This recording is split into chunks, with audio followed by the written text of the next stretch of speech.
and that's fine.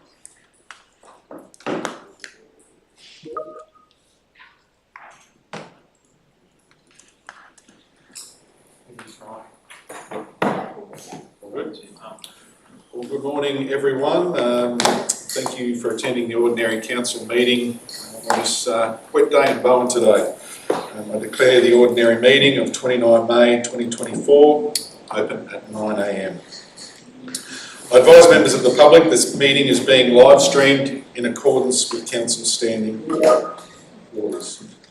Council staff are reminded of their responsibilities under the respective codes of conduct, both inside the Council meeting and when dealing externally on behalf of Council. On behalf of Whitsunday Regional Council, I'd like to start by acknowledging the traditional owners of the land on which we meet here today and pay my respects to elders past, present and emerging. We recognise their deep enduring connection to country and we extend our respect and gratitude for their wisdom and culture. I'd also like to acknowledge that this is National Reconciliation Week and may we honour this, and I think did a really great job of honouring this at our first event held in Proserpine on Monday. I'd also like to welcome all councillors, Whitsunday Regional Council staff, members of the public and the media. Okay, item number one, apologies. No apologies have been recorded for the meeting. Number two, condolences. Are there any councillors that wish to acknowledge any recently deceased members of the community?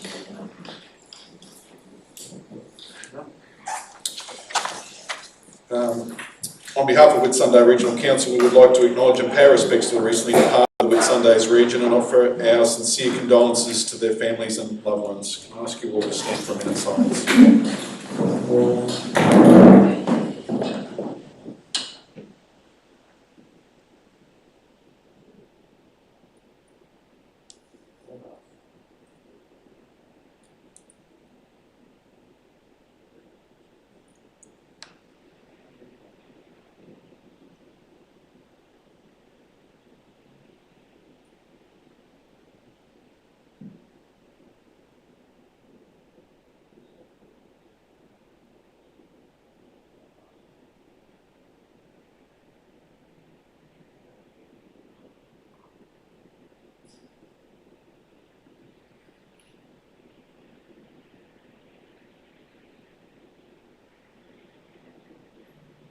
Please be seated.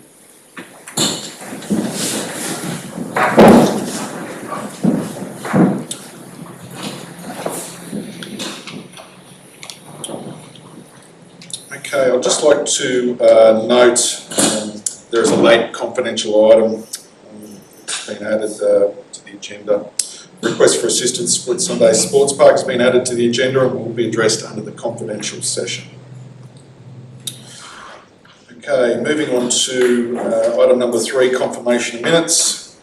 Note that confirming the minutes, 24th April 2024, subject to amending resolution 2024-24.19 to read that Council provide financial sponsorship for the amount of $20,000 ex-GST to Pacific Action Sports for the skateboarding bowl event to be held in Whitsundays July 2024. Councillor Wright, second. Councillor Clifford. Director Bradshaw, would you like to speak to this? Thank you, Mr Mayor. Councillors, the resolution change there really reflects a change in the payee. The payee in the original thought the council was the incorrect entity, so all we've done is replace it with the correct entity for payment, and also to recognise that in the matters table, the report that received a notice of motion from Councillor Simpson has been listed for a future report to come back to Council. That'll be the first item on the table for this term. Noting that for the new council, you might not have seen that before. Happy to take any other questions on the minutes. Any questions or comments, councillors? So I'll put that to the vote. The council confirms the minutes of the ordinary meeting held on 24th April 2024, subject to amending the resolution. So vote for. Vote is carried unanimously. Item number 4, business arising. Would any council like to raise any business arising from the previous minutes? No business arising. Number 5, Mayor is no minute this week. Number 6, notice of motion. No notice of motions have been received for this meeting. Item number 7, deputations. No deputations have been received for the meeting. Item number 8, petitions, questions on notice. Does any council have a petition they wish to put on the table? No petitions have been received and no questions on notice from the previous meeting. Item number 9, questions from the public gallery. We do have a question. Would you like to read that out, Mr. CEO? Thank you, Mr. Mayor. We received a letter from Kath Campbell, and she unfortunately can't be here today, but she's asked me to read the letter out on her behalf. So this is from Kath Campbell. I write to express my anger and dismay at the deliberate poisoning of the large fig tree, fictitious religious stuff, Latin word, that has occurred at Cannonvale Beach. I urge you to ensure that this type of environmental vandalism is responded to by Council with prompt and consequential actions that will deter future illegal clearing and to publicise these actions widely. As a resident and ratepayer for 20 years, I've sadly observed ongoing and increasing loss of large significant trees with the advancement of urban development to the great detriment of the local environment and community amenity. I request that you introduce to Council a suite of policies and procedures similar to those of many coastal local councils which are implemented to deter and respond to the illegal clearing of large trees and manage native vegetation. I suggest as a reference the Mackay Regional Council's tree and vegetation management policies as suitable local models. In response to this recent act of vandalism at Cannonvale Beach, I urge WRC to replant the tree, then install a tall billboard on the road front explaining why it has been installed for a 3 to 5 year period or for the time taken for the revegetation to reach its mature height. This action has proved a success for many coastal councils and has only had to be implemented locally a small number of times due to its very effective and widespread deterrent value. It remains to be explained why the security cameras pointing directly at the tree and other community assets was not operational. For myself, this raises questions about the value of and justification for security surveillance and what actual value ratepayers are receiving for the funds invested in this technology and its ongoing monitoring. It would have been great assistance to have security surveillance records assisting in the identification of the perpetrator of this selfish and malicious act of vandalism. Can you please provide further advice on the cost to ratepayers' investment in and ongoing operations monitoring of WRC's extensive community security surveillance system? As mentioned, I am unable to attend the meeting and request this letter be read on my behalf. Kath Campbell. It's also important to note that this letter received an endorsement by the Whitsunday Conservation Council in a separate letter.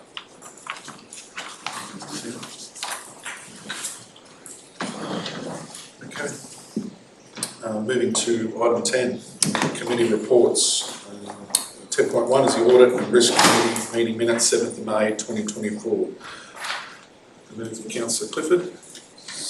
Councillor Wright, Director Bradshaw, would you like to speak to them? Thank you, Mr. Mayor. Good morning, councillors. Presenting today the audit committee minutes from the 7th of May.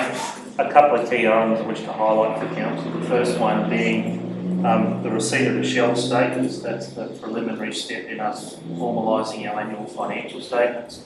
That also shows the form of those statements and how they'll be presented for the current financial year.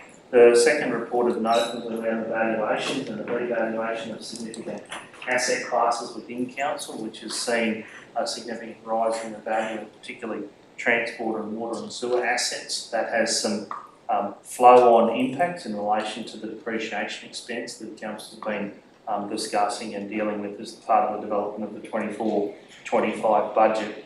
The third item to highlight there is around the interim report from the Queensland Audit Office and our external auditors. It notes only one significant issue for council to deal with around procurement. That's an issue that will continue to work across the organisation to address. And finally, to highlight the internal audit work, certainly the report in relation to support for community groups right across the organisation has highlighted some considerations for council for the upcoming budget and the ongoing support to community groups. And finally, around the succession planning for the committee, noting that Councillor Finlay, known as former independent member Finlay from the committee, now wears the term councillor, will be seeking 2 additional independent persons to join the audit committee, the audit and risk committee of council. I'll take those as the meeting highlights. Happy to take any questions on the minutes from any councillors. Thank you, Mr. Mayor. It's just a minor one, Director Jason. In the minutes 413, it's an executive summary that refers to, as the agenda had, that the internal audit actions register is attached for council consideration. Just wondering if carrying that into these minutes, when it doesn't include that attachment, could cause confusion going forward. Agree, Mr. Mayor. Back to Councillor Bowman, I'm happy to remove that sentence. The internal audit actions remain a confidential part of that committee and wouldn't be shown in the open forum of the council. So thank you. Any further questions, councillors? Okay. The motion that council endorse the unconfirmed minutes of the Audit and Risk Committee meeting held on the 7th of May 2024. I put to the vote. Those in favour? Votes carried unanimously. Okay, moving on to officer reports. Item 11.1, the 2023-2024 operational plan Q3 review. Can I have a move? Move Councillor Gifford, second Councillor Wright. Director Bradshaw, would you like to speak to this item? Thank you, Mr. Mayor. So councillors, that you have before you the progress report on council's operational plan for the 23-24 financial year. It's based around the corporate plan previously adopted by council and identifies a series of actions to be undertaken throughout the financial year, the 23-24. Progress on those has moved, as you would expect, 3 quarters through the year. 63% of those actions are progressing.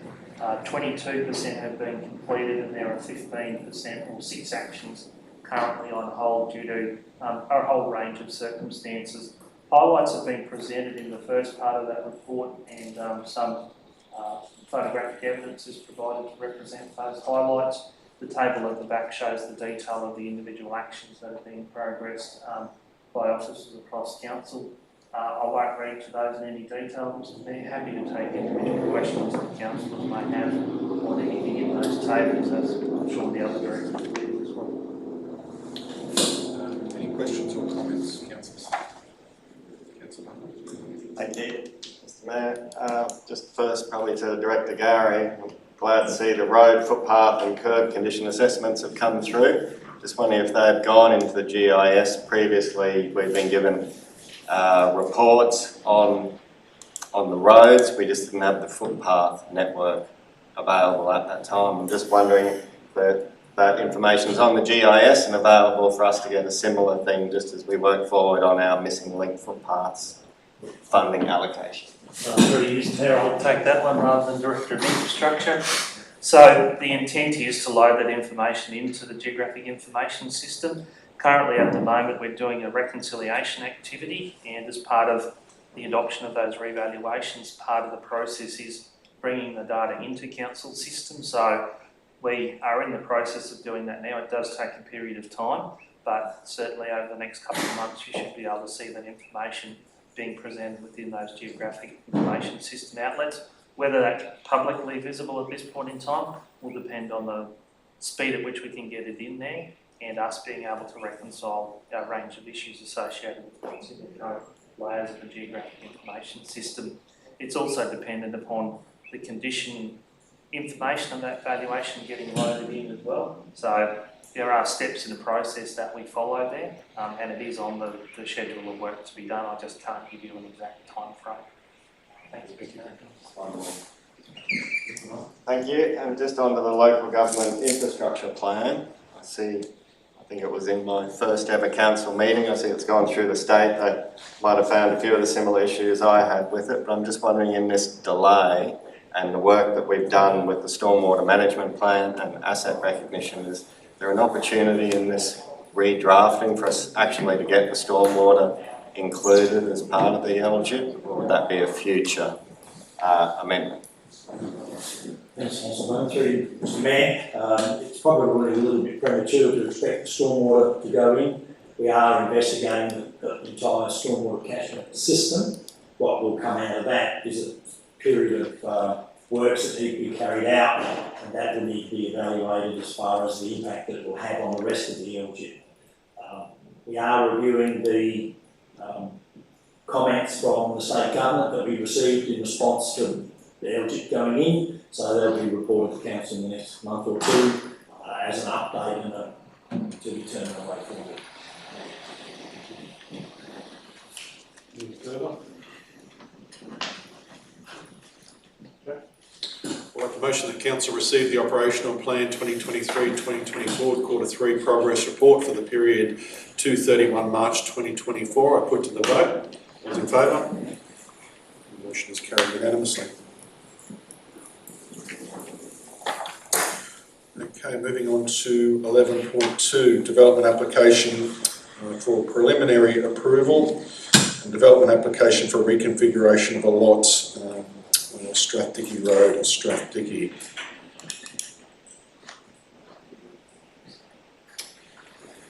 Move Councillor Simpson. Second, Councillor Finlay. Director McGaff, would you like to speak to this one? Thank you, Mr. Mayor.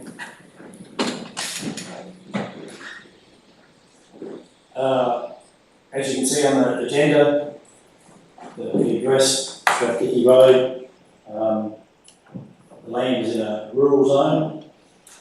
There are several overlays that affect the assessment, acid sulphate soils, agricultural land, flood hazard. The land is basically low lying. You can see to the south and west has been developed for rural residential purposes, and that generally tends to be as you rise up the hill behind it. So basically a lot of that catchment comes through the subject land. It is currently used for cane farming, and it has further adjoining agricultural uses across the other side of Strathdicky Road. The proposal is for the subdivision, and they'll get access just inside Camille Drive. You can see the 12-lot subdivision there. That lacks access for 3 lots, 4, 5, 6. The issue here is drainage, and you can see easement D, I think it is, on the north side of the allotments, and there has been a lot of discussion and a lot of work put into the flood implications. Basically an acre plus lots, minimum for 5,200 square metres. There have been a substantial list of submissions opposing the development. Certainly the concern for good quality agricultural land, councillors will be aware of the discussions that have been had at this table in regard to the loss of the cane farming land. The subdivision conflicts with the regional plan, the plan scheme, and in addition to that there is concern about flooding not only over the site, which can predominantly be resolved, but certainly the flooding over Strathdicky Road at the corner of Camille Drive and the next road to the north. That remains a problem, and for that reason the application doesn't comply with the plan scheme. It will effectively fragment rural land with the land used for cane farming, and there are concerns about flooding across Strathdicky Road. So for those reasons, Mr. Mayor, the application is recommended for refusal. Thank you, Director. Councillor Simpson, would you like to speak? Yeah, I'll just make a couple of comments. As the Director said, the land to the south and west of this proposal are all rural res. The block directly to the north is also a residential block, and being only 10 hectares, it's hardly viable for any agricultural purposes. So even though I'm supporting the director's recommendation here, but I can sort of feel for the proponent. He has got a lot of merit, maybe not for this 12 lot subdivision, but going forward, that's why I think I keep drumming on about the rural land use strategy, and we need to have a new one. It's way out of date, and yeah, this, like a small block like this, you would not be able to do most agricultural things, even run chooks on it, because you'd be too close to the boundary. So I think in the next 5 to 10 years, maybe there might be some merit to do something with this, but just not at the moment. Would anyone like to speak to for or against? Through the chair, just in regards to the block of land, like obviously it is currently under cane farming use, but do the current owners own any of the other surrounding cane farms in the area? Like, does it all adjoin, or is this a separate block? Through you, Mr. Mayor, I don't quite have land ownership details to confirm or deny, but my understanding is, even though this is a small block, it forms part of a larger operation. So it's not just one owner operating this land and no other land. And I guess that's the issue, that many farms contain many different certificates of title, not necessarily contiguous, that are operated in globo as an ongoing farm. And certainly some of the cane farmers aren't wholly reliant on just the income from cane. There are secondary employment initiatives that they currently undertake. So just because it's below a viable size, it's very difficult to clearly interpret what the word viable means. It is productive. Viability has a lot of other criteria that comes into the equation. Thank you. Anyone else like to speak to the item? No? Okay.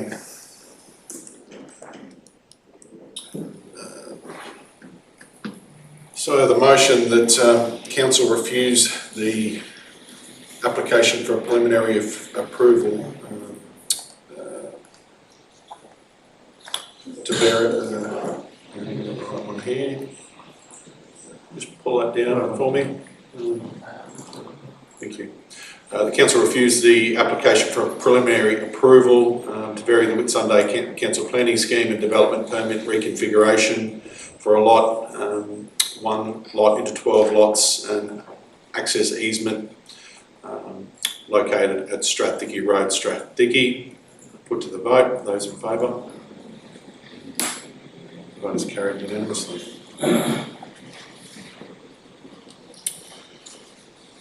Item 11.3, development application for development permit for reconfiguration of a lot. One lot into 38 lots, one balance lot and one drainage reserve lot at 150 Riordanvale Road, Riordanvale. Now, I'd just like to point out the possibility of a declarable conflict of interest here. Been friends for over 10 years with Narelle and Leo Rodriguez, who live on Tucker Road and who did put in a submission on this application. The definition comes down to a close personal relationship. I certainly don't consider I do have a close personal relationship with the submitters, and I'd like to put it to the table whether they see this as a conflict of interest or not. Yes. I'd like to question further. Comment? Just when we were discussing this the other day, Councillor Bum left the room. And I see you've been very vocal in your writing letters, text and answering the people's questions. So I know if we kick you out now, you probably get fined for answering their questions. I'm not too sure what we're supposed to do with this CEO. So yeah. Mr. CEO. Through Mr. Mayor, I think we need to determine whether there is a declared conflict in relation to that. We can take those considerations on board, but we need to determine whether there is a a declarable conflict, which would see a need for the councillor to stay in the room or leave the room. So they're the two options you need to run through at this point in time. So it'll be up to the councillor as to what motion they want to put on the table.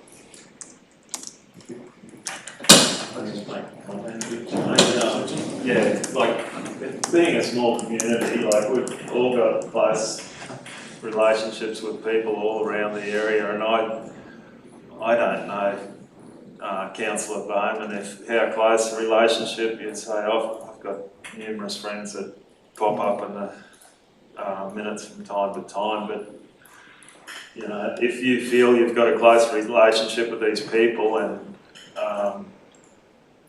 you declare that maybe it is right that you do leave the room, I don't know, that's just an opinion of mine. I'm happy to put to the vote, maybe. Mr Mayor, I'm friends with one of the submitters as well, but yeah, it's not a close relationship, so I'm not interested. I think if Councillor Clay, if it's not a close relationship, then I don't think he's leaving the room. You know everyone, that's the problem. You know everyone, that's the problem. Yeah. Just to say, I thought as a matter of transparency, we should put this forward. Councillor has done. We've seen before us today there's 80 odd plus submitters, so it's expected that there are going to be people there. I just felt as a matter of transparency I'd raise the matter, and as I said, I don't see it as a close personal relationship. In 10 plus years we've never even been round to each other's house for dinner, let alone that, but we're obviously friends within the community. I think that says enough right there.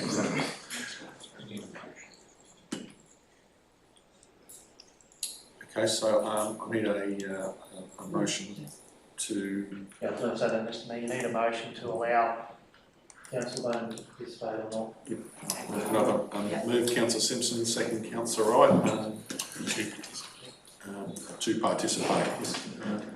Put that to the vote. Those in favour? Carried 6-0. Councillor... I might have a declarable conflict of interest as well. My daughter actually designed their logo and their website. It's a really good logo actually, but mind you, in the last 10 years in a variety of jobs, he's probably designed 60% of the businesses in Early Beach across the Pines logos and signs. So if this isn't going to affect my decision on the matter. So I hope you can all see the sense in leaving me here. Councillor Clifford. Can I move that Councillor Collins remain in the room? Move Councillor. Second Councillor Wright. Motion by Councillor. It's my daughter Kate too. Sorry. Councillor Collins remains. I figured that. Okay, of course. So I move the motion that Councillor Collins remain. Put that to the vote. Carried 6-0.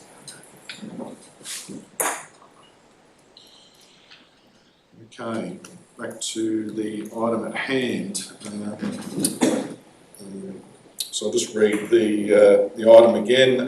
Development application for development permit, reconfiguration lot at 150 Riordanvale Road, Riordanvale. Can I have a mover? Move Councillor Simpson and second Councillor Wright.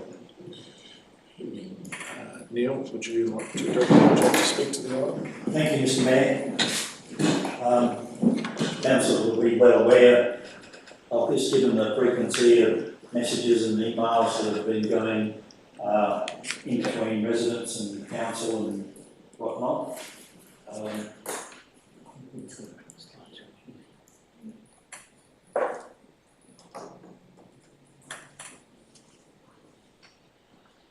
Yep, 38 blocks, Springvale, Greenvale Road. It was originally part of the approval issued in association with the Galbraith Park estate. The land was originally approved for development back in 2002, and you can see that the allotments that have been subdivided off Tucker Road represent the first couple of stages. The land is currently vacant rural land, it's not used for cane farming. Apparently seized about 15 years ago. And the proposal is to upgrade Cachuli Road and have access off of Cachuli Road. As a result of the approval, there'll be an upgrade to the corner of Catually and Redenvale, and obviously Catually will need to be upgraded. You can see the staging proposed. Lots 1 to 5 have already been approved. That went through a previous approval in 2023. And obviously the stages are depicted on the plan, and they'll be done as land is sold and the developer is ready to start the next stage. Councillors will be aware that Councillor Simpson at the moment and myself attended 2 public meetings with the residents to answer questions and queries. The last one being last Wednesday night. So there's been a lot of discussion and information transfer. We have provided the original approval going back to 2002 so that the residents were able to see that approval. And there was some discussion in regard to what a preliminary approval was and the implications that it has to this development, because it is a significant component that we've had to take into account. So there's more than 12 opposing submissions. At the time of writing this, there was only 12. All up, there are 21 submitters that have raised their concerns.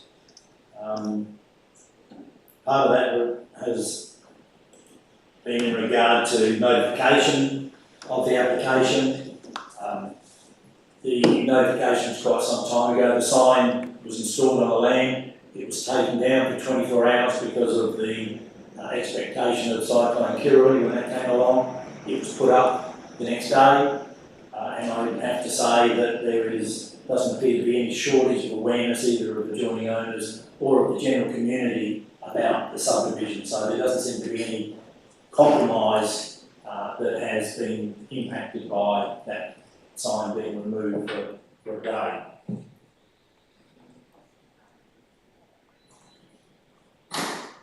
The preliminary approval issued over the land is significant because it identifies that there's already a approval to develop the land. So if there was no preliminary approval, then the need issue comes into account, and there is an additional range of matters that need to be considered by council. In this regard, it already has approval. There is an expectation that there will be a scattering of houses over the land. The reason this application has come to council is that the proponent wants to have lot sizes less than what was approved in the preliminary approval. It was 1 hectare lots in the preliminary approval. The proponent wants to come down to 1 acre lots, more reflective of rural residential development, albeit there are 9 lots that are proposed to be beneath the 4,000 square metres. There are a range of issues that the submitters have raised, the removal of good quality agricultural land being one of them. Land is vacant rural land, it's not used for cane, so the issue there is the good quality agricultural land already has approval to be subdivided and developed for housing. There was some concern about the lack of consultation with the cane growers, and there was a meeting during the week with the cane growers as far as their propensity to be informed on applications where there's potential loss of cane productive land or land that is under cane production. Non-compliance with the regional plan as far as it being a designated rural residential area, lot sizes, loss of rural amenity, and it is clearly evident that many of the residents on the eastern side of Tucker Road, when they look out the back of their place at the moment, they see open green hills. That will be changed, whether it be by the existing preliminary approval that's in place, or if this application is successful with the 1 acre lots. And that, by essence, means that there will be a loss of rural amenity. Flooding has been raised as an issue, that we're comfortable with the information that's coming from the proponent and the engineers as far as the response to that. There has been a lot of discussion about effluent disposal and the impact of bores and the ability for new landowners to construct bores. We received some advice that council was unable to install a condition if it was going to be approved that prohibited works being constructed on this land.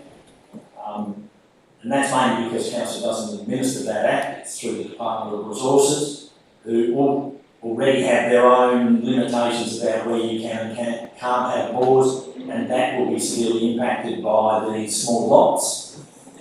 It will be a lot harder to put bores in 1 acre lots than it would be for 1 hectare lots. So we looked at those issues in a fair amount of detail. As I said, the real issue here is the preliminary approval that already exists over the land, and that sort of issues development rights, albeit that at a far lower scale than what we're looking at here. 9 lots beneath the 4,000 square metres. We're comfortable with that on the basis that the proponent has offered to upgrade Petuldi Road to the required standard that is, trying to get the terminology right, a rural subarterial standard. So not only will the road be widened and constructed to the entranceway, there is also a commitment to improve the alignment of the Petuldi Road as you go around the first bend, and we think that that's a good initiative to introduce at this time. Even though the 9 lots are lower than 4,000 square metres, the benefit to the LGIP, to the council and the ratepayers as far as the likely cost of that at a later date, we think is a reasonable compromise. So overall, Mr Mayor, all of the issues taken into account, the recommendation is to approve. Thank you. Councillor Simpson, are you speaking for or against? For, thanks. And I might have a question for Director Neil in a minute. I'd firstly like to acknowledge all of the landholders down there. They're a passionate bunch of people in Tuckers Road, and rightfully so too. That, you know, beautiful houses, beautiful lawns, and very well maintained. But, as Director Neil's just said, there are some benefits to council with Petuldi Road and stuff going forward if this goes through today. But I'd like to ask Director Neil a question that if you went back to the 2002 PA and it went through as 1 hectare lots, they could all be done with no benefit to Petuldi Road or anything else to council as is in this proposal. But as soon as those lots are formed, I could go in and buy one and cut it in half, code accessible to council, because that's the rules we have. You can do a 4,000 square metre lot. If I may, Mr Mayor, Councillor Simpson raises a good point as far as council resolved in 2002 to rezone this land rural residential. It doesn't appear as though that's flowed through into the zoning and plan scheme. But you would expect, given the location of the land, being between the existing 1 hectare subdivision in Tuckers Road and the Galbraith Park estate, which is fully serviced and they're about 1,000 square metres, that it's that in between infill development that there would be a good argument that cutting a 1 hectare block down into 1 acre is possible. There has been subdivision along Tucker Road that has subdivided a larger rural residential lot smaller on that basis. So yes, I think that the prospective purchaser could mount an argument that it was a reasonable thing to do. Councillor Clifford. I don't want to speak either for or against, I just want to be anal. In the top header, it's got Springvale as 1 word, and down in the executive summary, it's got it as 2 words. Which is correct? I need to go back to the actual application. I assume it is 1 word. Oh. I'm not sure it makes any difference either way. Oh, this will become a legal document, so it really should be right and it should have the correct name.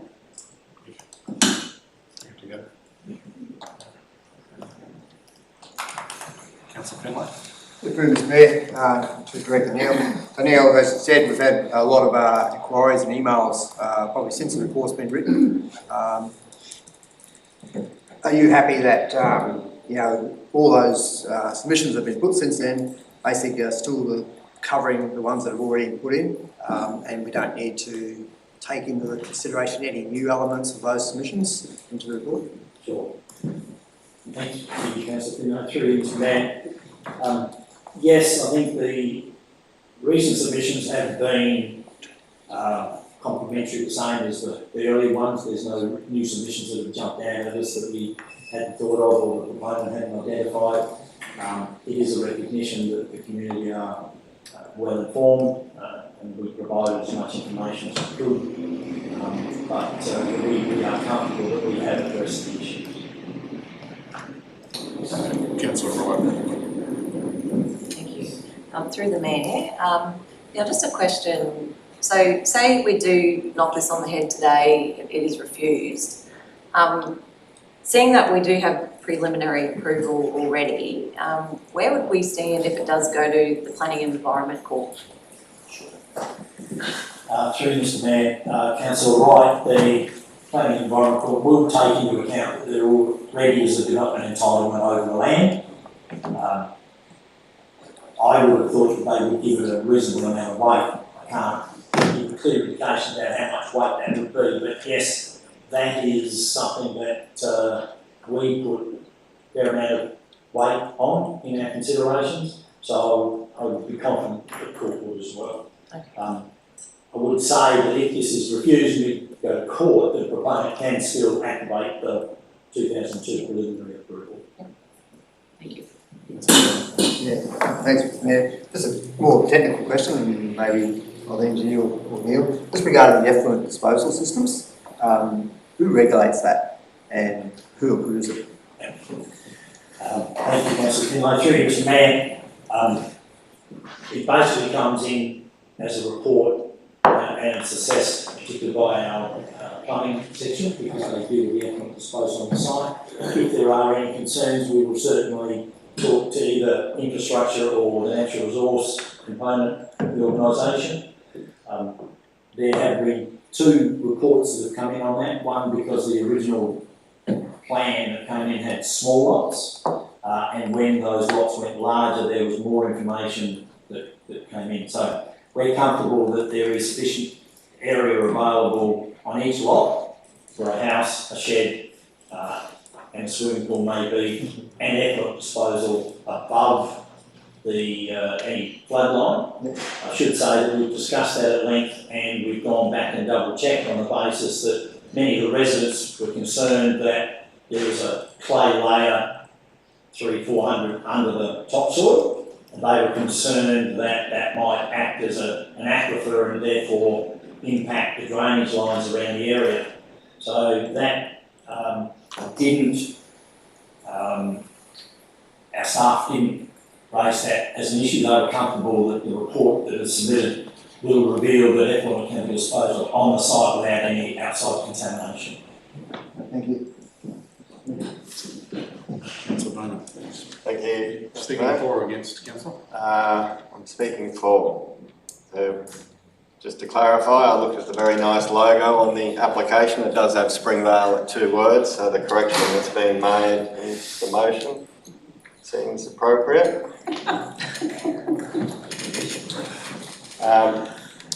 I'd just like to point out that when this went out to the public, the development proposal was for 2,500 square metre lots.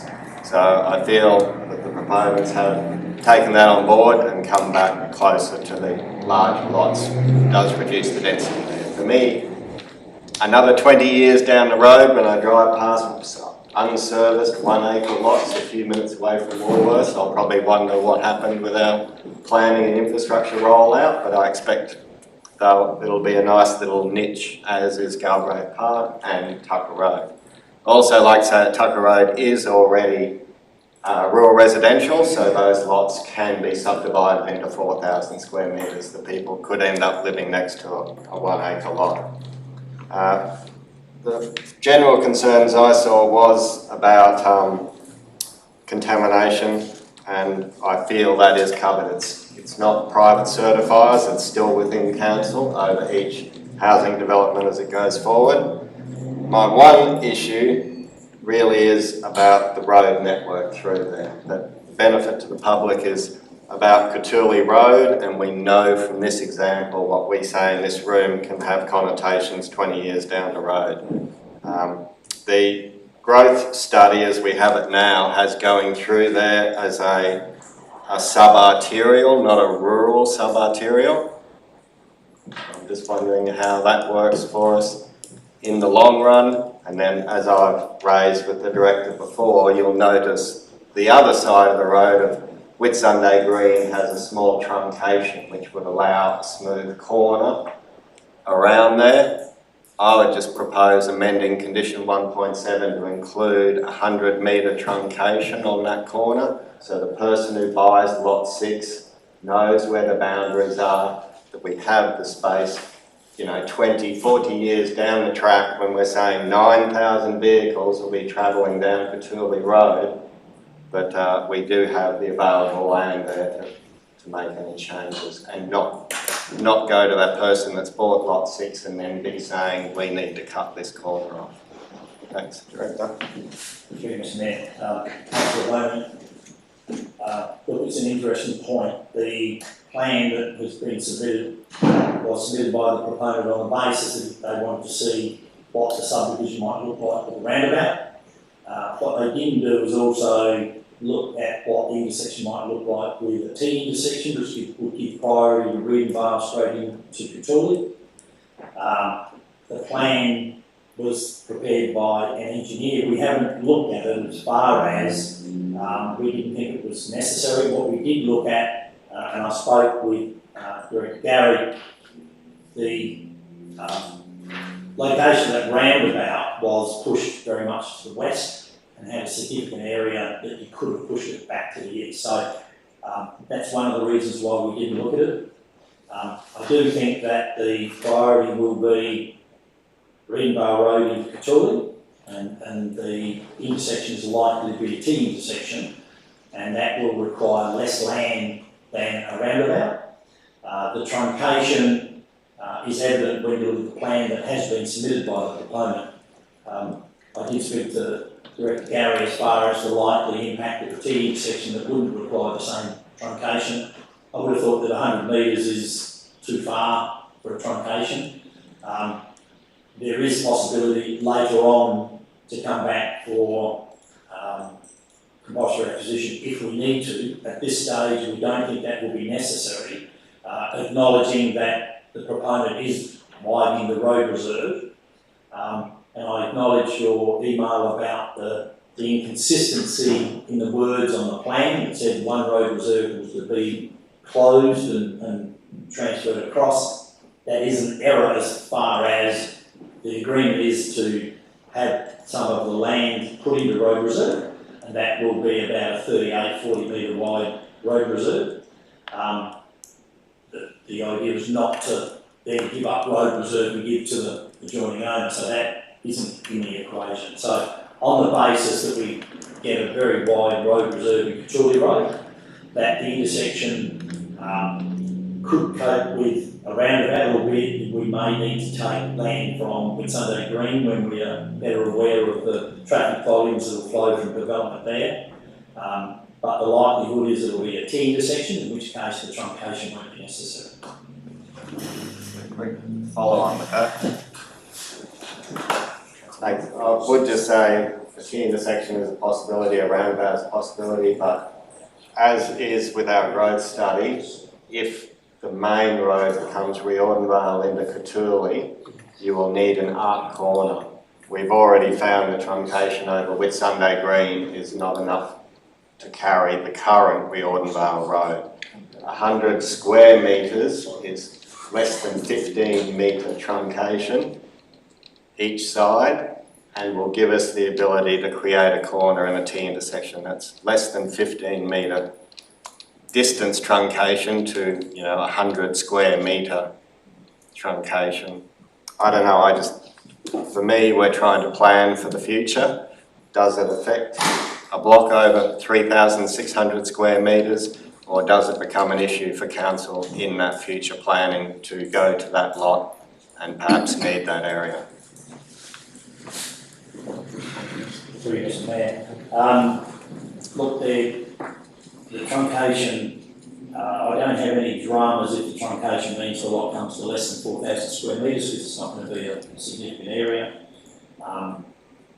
We can discuss that with the proponent. I guess it just depends on the length of that truncation.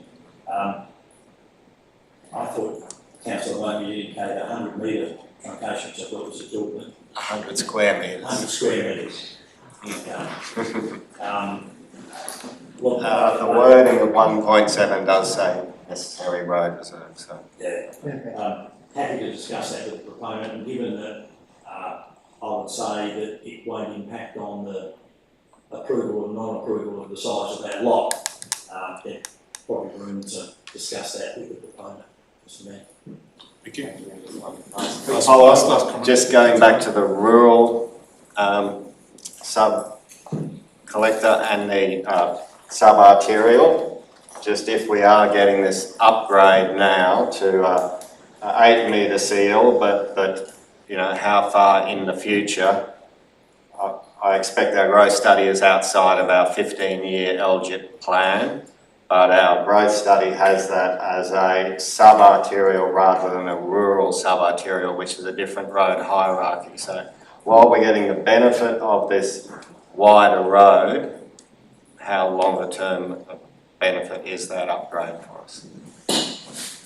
Yes, Mayor. Look, that's an interesting question as far as the SUR right as well into the future. I'm confident that the width that we will create in Facility Road will be comfortable to cater for either. So we're just talking about the potential seal width. I would need to double check exactly what the difference is between the rural sub-arterial and a sub-arterial. It may be just a lot getting direct access from it. Either way, I would be comfortable that there's sufficient width in that road reserve to cater for it.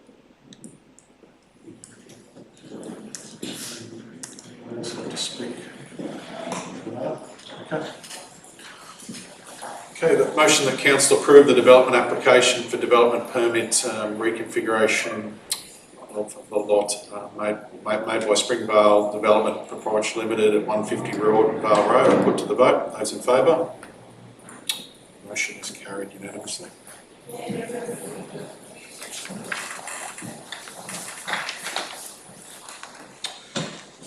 Okay, item 11.4, development application for development permit material change of use, short-term accommodation at 11 Armitage Avenue, Mandalay. Thanks, Mr. Mayor. I have like to see the declarable conflict of interest in this one. In the report it states that ACOM Whitsunday have management rights if this proposal goes through. And I also use ACOM Whitsunday for a secondary dwelling I have at home, but I don't believe I have a conflict because, you know, ACOM are not the ones putting the DA in place. They only have management rights if it goes through. But anyway, I'll leave it up to the council whether I start in the room. Some concerns of what the comment, Councillor Clifford? I had no issue with that, Councillor Simpson staying in the room. So you move as well, and second, so the motion that Councillor Simpson remains for the item. So just to move the item, Councillor Finlay and second, Councillor Clifford. Director McGuffin, would you like to speak to this one? Okay, sorry. We did miss that, didn't we? So just coming back, so those in favour of Councillor Simpson staying, the motion is carried 6-0.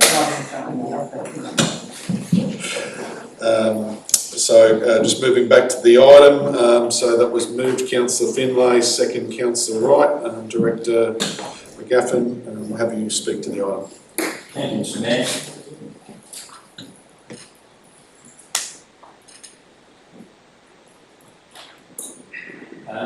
Armitage Avenue is in a typical residential precinct in Mandalay. There were no other examples of short-term accommodation in that vicinity. Low density residential properties, typical houses, driveways, double garages, things like that. The proposal is to operate short-term accommodation from an existing 4-bedroom dwelling. Double garage and additional parking is provided in the driveway.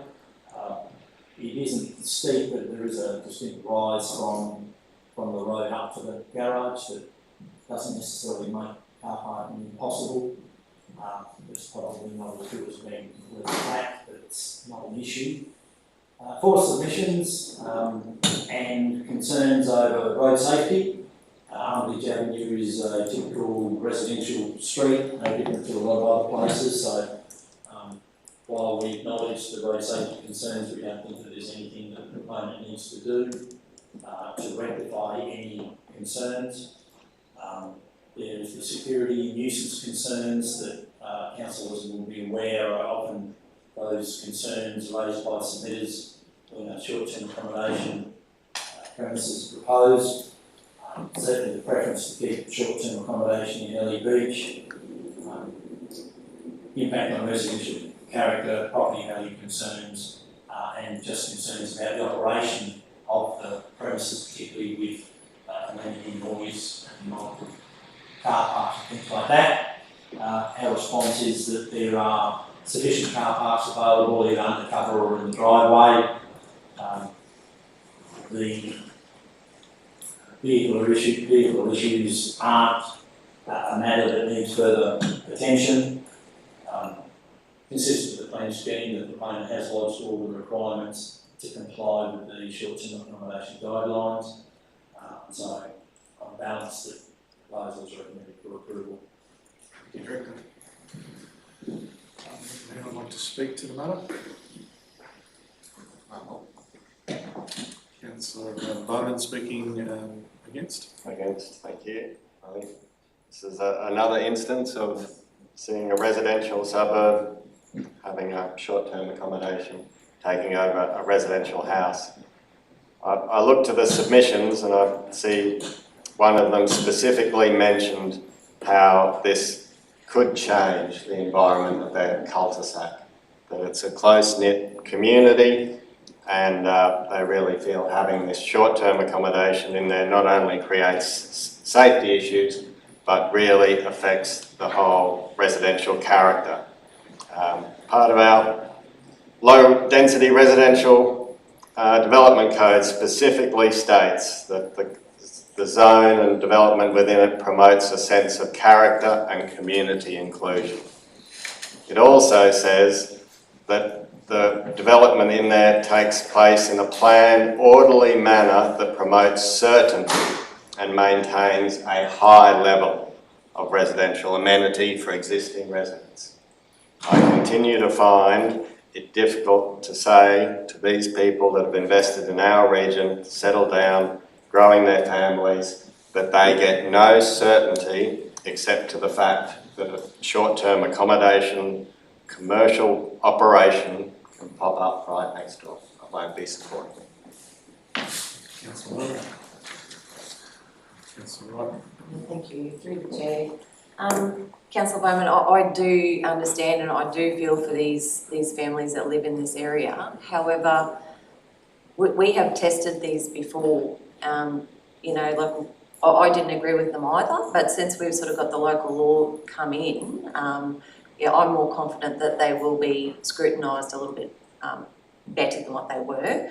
But at the end of the day, like we can vote against them. They'll end up in court, and it just costs the ratepayers more money. So, yeah, look, we can look at this further. Like I know you've got some ideas, but at the end of the day, yeah, there's nothing that we can do. Like we've honestly done our best, and yeah, it just costs us money because we do end up in court.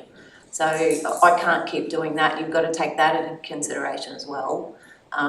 So yeah, I will be supporting it today. That's all right, Councillor Clifford. Thank you, Mr Mayor. I won't be supporting this. I will continue to not support any of the short-term accommodation places in low-density residential. I live not that far from there, not in that street or off that street, but traffic is a huge concern around there. There are no footpaths for children to walk along, not even along Mandalay Road. People come off Shute Harbour Road at 80 kilometres an hour, fail to see the 50 sign and continue to do 80 along there. So I just really have issues with the loss of amenity for people that have chosen to raise their families here in a low density residential area. Thank you. Quick comment if I may. Thank you. I certainly agree with Councillor Wright that there is questions within the planning scheme at the moment that hasn't actually been tested in court. We've started the process, but it hasn't actually been tested. I don't think we should be in that situation. I believe we should be giving certainty, and that's why I'll continue to vote against it, to show that we are not uniformed on this, and I believe we can do better and that we need to look at this more carefully. If we say we'll wait and see until it's a problem, by the time it's a problem it's going to take us 2 years to fix it. Noosa has acted and is moving it out of low density, now moving towards taking out a medium low density. Port Douglas speaks specifically about this undermining the community by the proliferation of short-term accommodation throughout their suburbs. I don't want to see us getting in that situation. That's why I'll continue to vote against. Any further comment, councillors? Thank you. Okay, the motion that council approve the development application for development permit for material change use short-term accommodation at 11 Armitage Avenue, Mandalay. I'll put to the vote. Those in favour? Those against? Record the votes, please. The motion is carried 5-2 with division. Councillor Bowman, Councillor Clifford.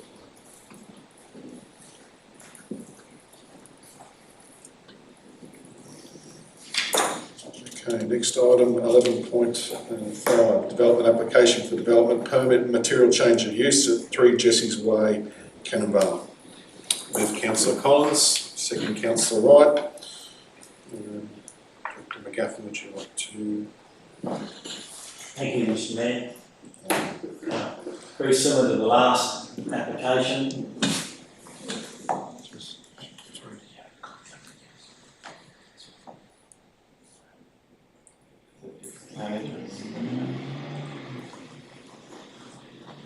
Jesse's Way, Cannonbale. You can see that it is amongst an area where there have been previous approvals and refusals granted. That's depicted on the plan. The subject land is part of a private estate.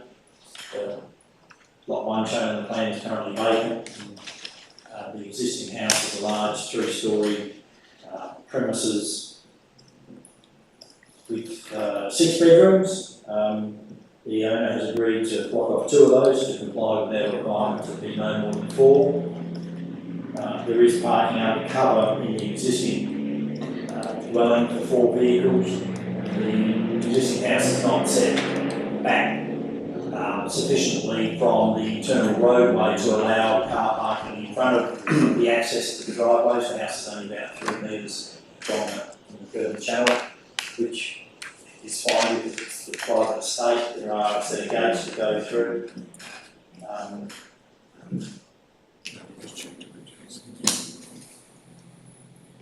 The plans of the house are, as you can see, it's obviously a very large house. It's got great views across the water and across Pigeon Island.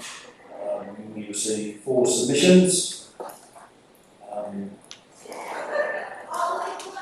And again, security concerns, privacy, amenity and car parking issues. So given the conditions on this approval that is proposed, given that they will also require a licence under the local law, We are comfortable that the recommendation is suitable for approval and any misbehaviour can be addressed either by the property manager or through the complaints that council receives.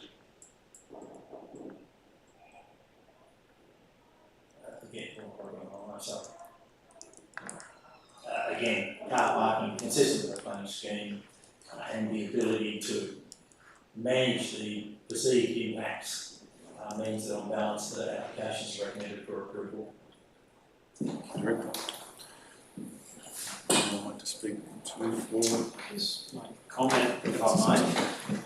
I don't know if this one's directed to Director Neil or Director Julie. So if in an estate like this, a gated estate, if there are issues up there with people parking on the street, I understand there's not much room on the street, and the neighbours put a complaint in, how do we, local laws, access? Do we have a key to a private estate to go and find someone for parking on the street? Mr. Mayor, we don't have a key to a private estate. We have access to the public area. The public area is, but we would, if we got a complaint and it was, not compliant with what the approval was, we just make a phone call and ask to enter, which we can. Thank you, Mr. Mayor. Once again, ditto to what my objections were before, but they're even amplified because this is a gated estate. And if I bought into a gated estate, I would not want somebody else having the code to the gate or whatever else that wasn't a resident there. So, there's even this sort of safety and who knows who these people are that are coming and going. I mean, you know your neighbours pretty well. Because they're there all the time, even if it's a rental property. You know them because they've signed a 12-month lease or whatever it happens to be. But these people are coming and going for weekends with the security access to the gated community. And I really object to that. Thank you, Mr. Mayor. We recently had a new destination management plan presented. Under its key actions, it puts an important issue that has been raised in the region is the impact of short-term accommodation on housing availability and affordability. This includes the key question of whether short-term accommodation is having a fundamental impact on housing supply. In the past 4 weeks, I've seen 5 more of these short-term accommodation applications come in. So I think we have to consider looking forward beyond the decision today, planning scheme today, the local law today, of how we get on top of this issue, because if these keep coming at more than 1 a week, even if we started yesterday, there will be far more residential suburbs dotted with those approvals than what we saw today. I won't be supporting Yeah, thank you. What also concerns me from a tourism aspect is that the more of these things proliferate, the less likely somebody's going to come into town and build a hotel, a decent 4 5-star hotel. Where is the need? It's being filled by these properties, and I believe that it's a disincentive to a developer to actually build a substantial property in the true essence of tourism. Thank you. If I may, Mr. Mayor, yes, we're about to embark on a more detailed investigation of short-term accommodation. It is true we're getting more and more applications. Some of those are coming out of compliance action because we continue to look through the websites and find them that they are places that are already operating. Some of them aren't, some of them are new. We are aware of instances where a recent approval has been granted and the property has been returned to the long-term rental pool. So what we intend to do is to talk to submitters to find out whether their submissions have come to fruition, how that is evident as far as we receive very few submissions, so we will look at the logs of the managers that they're required to keep. We will talk to proponents about what their intention is And if they weren't using the property for short-term accommodation, is there a chance that it would return to the long-term rental pool? Anecdotal evidence is that there will be some of them, but it won't be all of them because of the proliferation of the use of the houses as holiday homes. So people want to come up for 2-3 months of the year, but not the rest, and therefore they're looking for an income from that. It is true that the proliferation of short-term accommodation has an impact on rentals, and it has an impact on the longer-term rental pool. What we don't know is the severity of it. And there is a whole lot of literature available that says it's a problem, it's not a problem. The Western Australia government introduced a plan that they would pay someone $10,000 to take their short-term accommodation out and put it in the long-term rental pool for at least 12 months. They had 150 houses across the state. Now, I'm delving in deeper into that to sort of try and better understand that, but there are a lot of arguments to it. So all I'm getting at is that we will be looking into this matter in more detail and coming back to council with what we're able to find, so that we've got some evidence to justify a stance that council members should take. Councillor Yeah, to fully support Councillor Clay's and what you're just saying about having a strategy going forward. Is that something, Mr. CEO, that once we resolve this matter here, can we put a motion on the table that we have a report back to council with a strategy going forward, that the council can actually say yes? And then I know Neil and the team are doing a lot of work already, but just to have it on the books that yes, we are going forward with it, and with a particular time frame for how long this is going to take. So you'd like to table a subsequent motion? Yeah. Okay, thank you. Would you like to speak to this? So we already have a direction from the council to basically continue to look at short-term accommodation post the introduction of the local law. So we have that instruction before us. We have a time frame that basically by the beginning of next year in July we will start the process of talking through with the councillors in relation to that. So we have a time frame for discussion over the next few months to actually progress that. So we have that in hand, but we have a clear direction that we need to get a lot more evidence, as Director McCaffin said, to actually provide that so the councils have the full information to proceed forward. Through you, CEO, that July 2025 to 2024? This year, in 2 months' time, we'll be coming back to the council with a briefing session to progress that and then to provide that information as said. And we hope that that will then lead to a point where we may wish to make amendments to the planning scheme or to modify the local law to ensure that those are meeting the direction the council is setting. So just confirming that's a prior motion that's been moved to the previous meeting? Yeah, okay. Briefly, I think we have touched on this. I've seen information we're moving forward in the operational report. It's got a number of things ticked off at 100%, but I do know going forward we do have further stuff. I will just point out there's guessing, and then there are other councils who have actually sought out the reports from experienced consultants. Noosa, for instance, did this, and that's where they decided to go further than where they had. So I'm all for us basing this on sound information. Councillor Wright. Thank you. Through the Mayor, just a comment. Councillor Clifford, I know you touched on about more accommodation within Airlie Beach, and I think that is an important point. And I think we could be more proactive and support development within Airlie Beach. I think we could probably do a better job at that as well. And these things might just die a slow death. So I think, that's a really good point. We do need to be supportive and, just take on board these developments, whether it is a high rise or whatever that may be. But I think that is a really good point. Councillor, any further comments on that?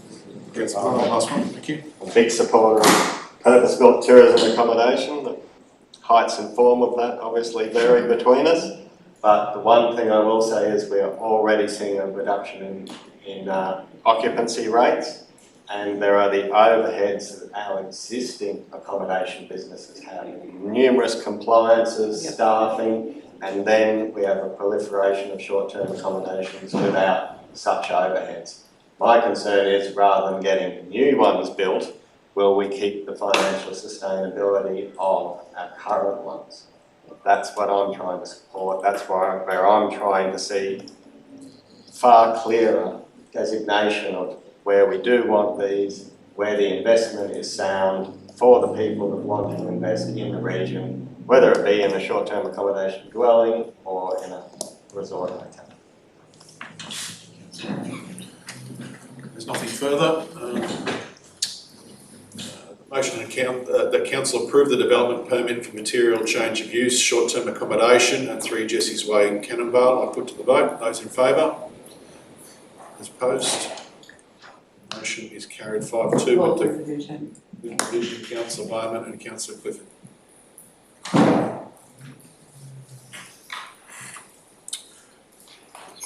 Okay. Item 11.6. Request for extension of currency period development application for development approval, Langford Road, Flame Tree, and the Funnel Bay development. I'd just like to declare prescribed conflict of interest in this. I'll still seek out further clarification, but there on the side of caution. I did put in a submission on a development application in 2018 that would not be affected by this, but just for to be clear and separated, I'll make the room. Thank you.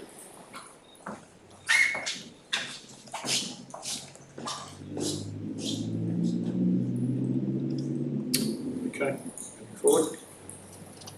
Move Councillor Simpson, second Councillor Finlay. Thank you, Mr. Mayor. Hopefully the majority of councillors will know about Funnel Bay and what's going on there. This is, I have to say, reasonably straightforward as far as there's been substantial activity and development that has already occurred at Funnel Bay. Some councils may remember an approval issued for a archery field that forms part of this land just to the south, but Funnel Bay, nestled between green parks left and right and rural residential development to the south. The extent, Lost John. You got a licence to drive that? well, Just asking. I go left and right, I don't go on and off. So it's a tourist accommodation zone. Substantial development has already taken place, looking for a currency period to November 25.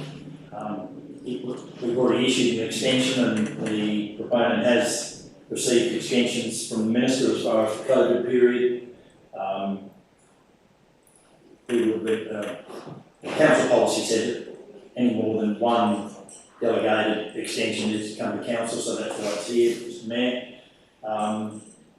The development is consistent with the purpose of the zone. The land that this primarily affects is land on Western Strip, which was approved for a hotel and accommodation. The proponent says that they are reworking that development and hope to come back soon with an updated approval. So there has been significant development on the resort development, primarily on the east of the site, and we've recently approved the material change of use for accommodation units. So what you've basically got in front of you is a staged approval, consistent with the scheme, consistent with the zone. We look forward to moving towards the more final development, which will be a really good economic injection into the region, so it's recommended for approval. Thank you, Director. Anyone like to speak to the matter?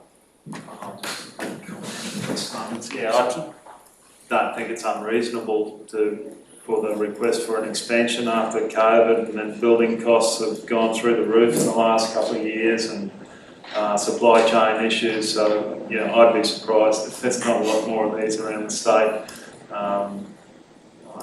we had a report the other week that building costs have gone up 46% in the last couple of years, so yeah, I'm supportive of this. Thank you, Councillor. Councillor Clifford. Thank you, Mr Mayor. Through you to the Director.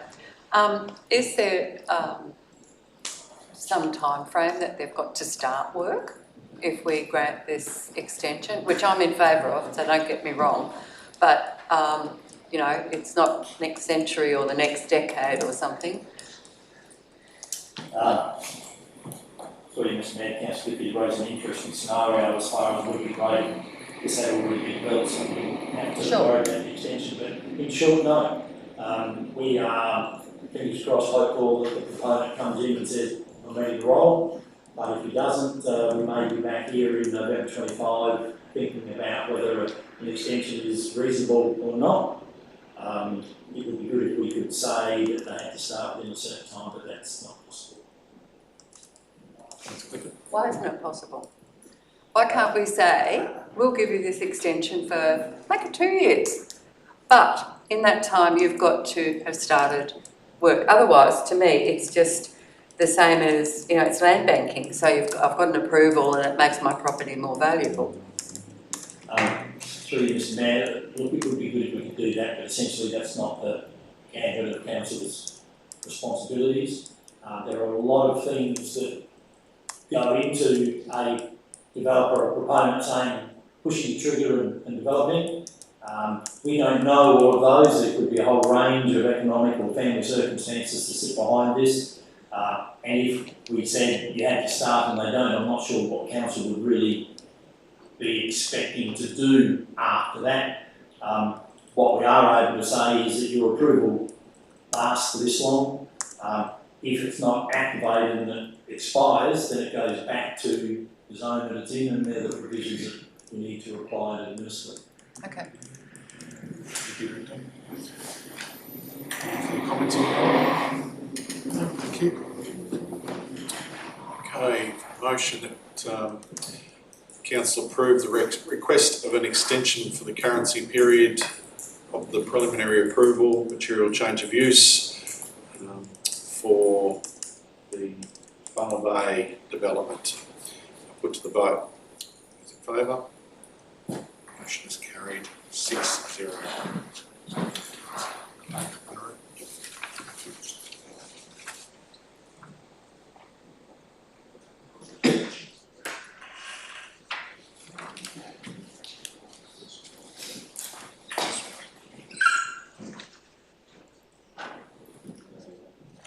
Just go on to Councillor Bowman. On the copy machine. Councillor Bowman. So for Councillor Bowman's information, 11.6 was carried to extend 6-0. Okay, item 11.7, minor change, application development permit for material change of use, transport depot, Barclay Street, Mount Coolum. Move Councillor Wright. I'd like to speak to that if I can second it, please. I'll second. Yes. Thank you, through the Mayor. Look, I have, if I have to, I would like to probably table this one today because I'm not overly happy with the conditions. And yeah, but if we could work through it now, that would be very good. I don't want to have to delay anything.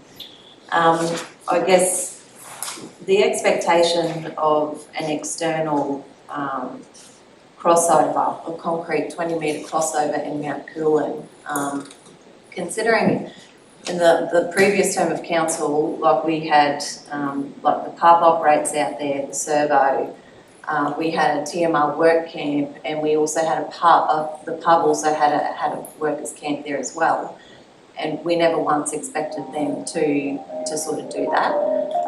So I think the expectation to put this concrete that it sort of abuts up to our road is a bit too much. So I think gravel would be fine if we could change that to gravel, please. And also the hours of operation. This to me, like, it is a safety concern. Like, people don't go there because it's a transport depot. People go there to sleep. So I think if we're putting restrictions on the amount of vehicles, and it is a house, so there's only a limited number of bedrooms, so we're not going to have excessive traffic there or vehicles parked up. Like this applicant is trying to do the right thing. I do believe he has put up his fence. I have also had a talk to the local plumber that has been out there to have a look at it, and he's happy to sign off on, he's inspected and he's happy to sign off, but he's hit a hurdle with council. So I think I would like to probably discuss this a bit further. Sorry, getting back to the hours of operation as well.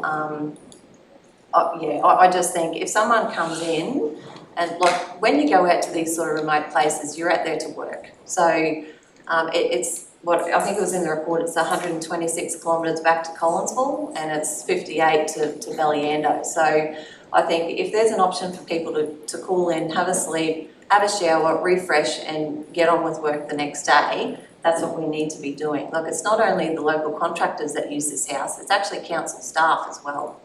So I think this is a really good thing for the community and we need to be working with them. It's not affecting the amenity and yeah, those are the couple of points that I would like to change if I can. Sorry,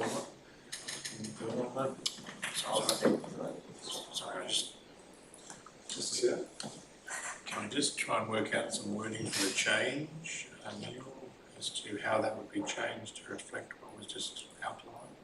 So I think the gravel, the concrete could just be replaced with gravel.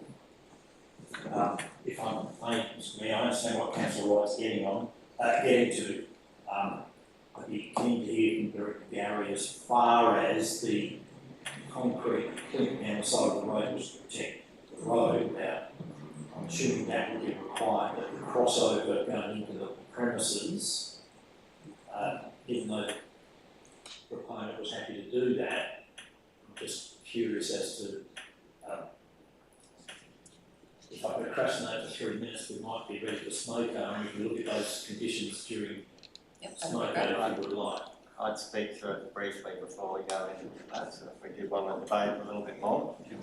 I do have a question about the crossover and going down the road. I do think there is a certain amount beyond other parts of Mount Coolin, there's constant turning of semi-trailers here, which the scrubbing could affect the edge of the bitumen.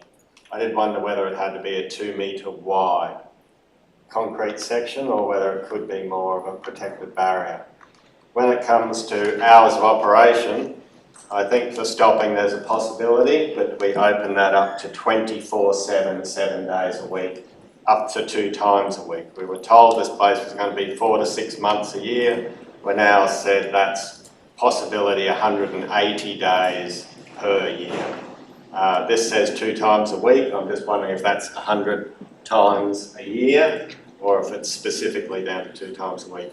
I propose the hours go from 6:30 p.m. to 10:30 p.m. Monday to Friday.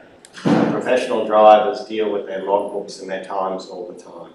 It is 58 kilometres to another rest stop. I think they know their hours, what they can do and can't do. If it is on-site works, then realistically being next to a residential dwelling, I think you shouldn't expect a truck coming in. The submitter said he's registered 86 decibels inside his home. So I don't think you can leave it open to 24/7 at any time a truck can come in. I just think putting 10:30 Monday to Friday as a possible solution that gives us that safety without it. I've also said that with additional vehicles, perhaps we should put a specific number on those additional vehicles, whether they should be light vehicles or not. And the previous time I remember Councillor Collins speaking out about livestock transport vehicles on site. Within changing these conditions, we have the ability to do that. The very first submitter on this is a livestock transport company with a photo of a road train of livestock trucks. We don't really want that pulling in there. The other thing is that the previous conditions included a maximum of 19-metre semi-trailers. In the wording before us today, that maximum's been removed. That could open us up to B-doubles and road trains trying to go through on this block. So I did think we should reinstate that maximum 19-metre in length, as well as an exclusion of livestock. They're the sort of conditions I was thinking. I'll speak to that first. If I may, Mr Mayor, can I suggest that rather than rush through it now, if the councillors could forward their comments, we'll certainly take that on board. But I would like to say, I understand where Councillor Wright's getting. We've tried to be flexible without opening up for 24/7. And you don't expect 24/7 transport depot at Coolon, but there are, I think, safety benefits that this property could bring. So if I could get comments back, we'll come back next month with an updated discussion on the comments we received. That's all right. Yeah, thank you, through the mayor. Yeah, thank you, Director Neil. And again, look, I would just like to say that, yeah, look, they're only stopping there. It's, to them, this is not a transport depot. It's just a location that they stop because they're not working just down the road or whatever. Like, they're working out on fairly remote you know, locations. So for them to come back into town, have a shower and sleep for the night, I really don't think they're doing anything wrong. This is the beef corridor of Queensland.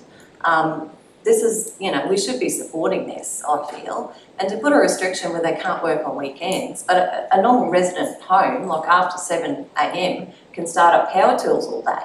So I just think, like, it is sort of a little bit out of control, the conditions that we're putting on these people, where they're out in Mount Coolin. Like, they're not affecting anyone, and I just think we need to be sensible about this. I'd like to move that we defer it to a future meeting to address. Can I ask a question? Sure. Just a question to the director. If this is tabled for another month, will it have any implications on the current business activities out there? That one. Councillor Simpson, no, the proponent's been operating and we've been trying to get into compliance on a whole range of things. I don't, as much as the ongoing use doesn't have approvals as a platform, I'm not convinced that a month is problematic. Sorry, through the chair, just a suggestion. Could we just adjourn for now and just see what we can come up with at Smoko and then come back, or do you think it's going to be too hard to workshop this? Well, if I may, Mr Mayor, I prefer not to try and get it back straight away. I'd rather read the comments from Councillor Bowman and yourself and not be under pressure to even come back. Fair enough. Sorry, does this work that we had a motion? Should Councillor Wright be going back to tabling rather than your motion? It's just a procedural motion. Because you moved it in the first place. But I moved in the hope to possibly table it. Yeah. I did mention that at the start. Move the procedural motion. Put that to the vote that we table it to a future meeting. Those in favour? Carried unanimously. Okay, 10:33. Don't smell anything, but I move that we adjourn for morning tea. Those in favour? Thank you. Unanimous.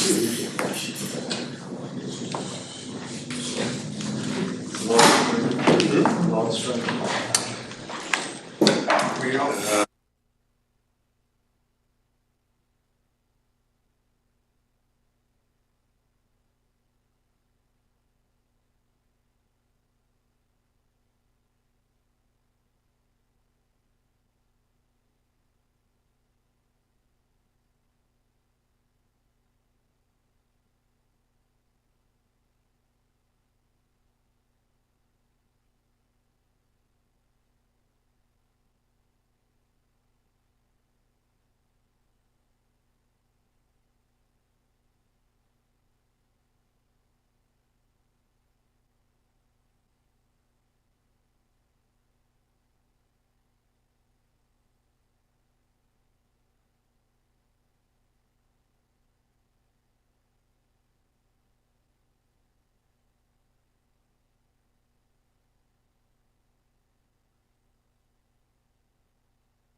Okay, open and reconvene the meeting from morning tea at 11:03.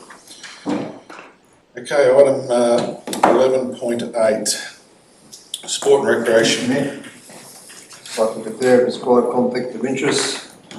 Some of the applicants are a client of the company which I work for.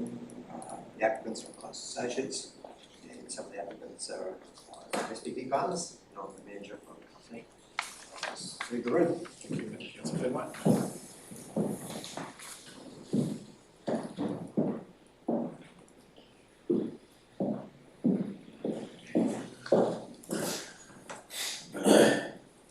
Councillor 11.8, move Councillor Clifford, second Councillor Collins.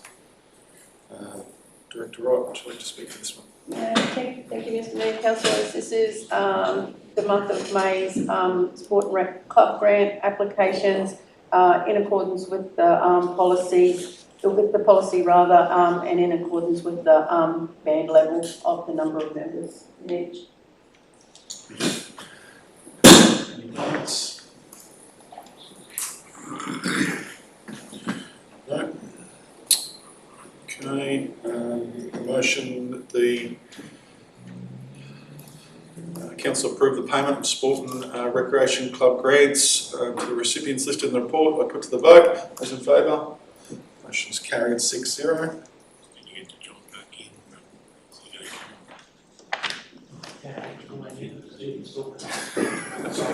Should put it. There it is. You've probably gone again. One job. Sorry, One job. I was in the middle of a councillor CRM.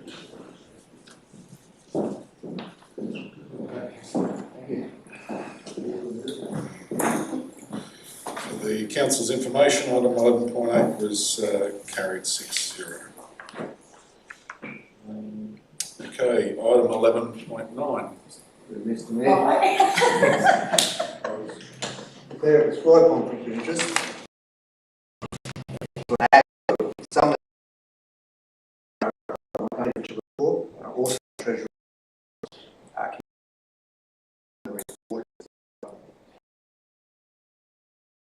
Yeah, as a result of that, I'll leave the room. Thank you, councillor.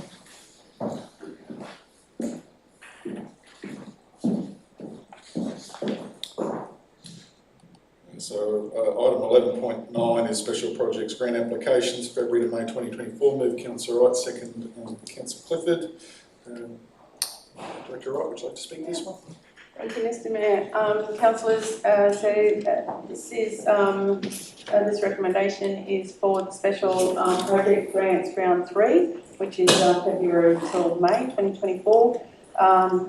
They're in accordance with policy. Grants are up to $10,000.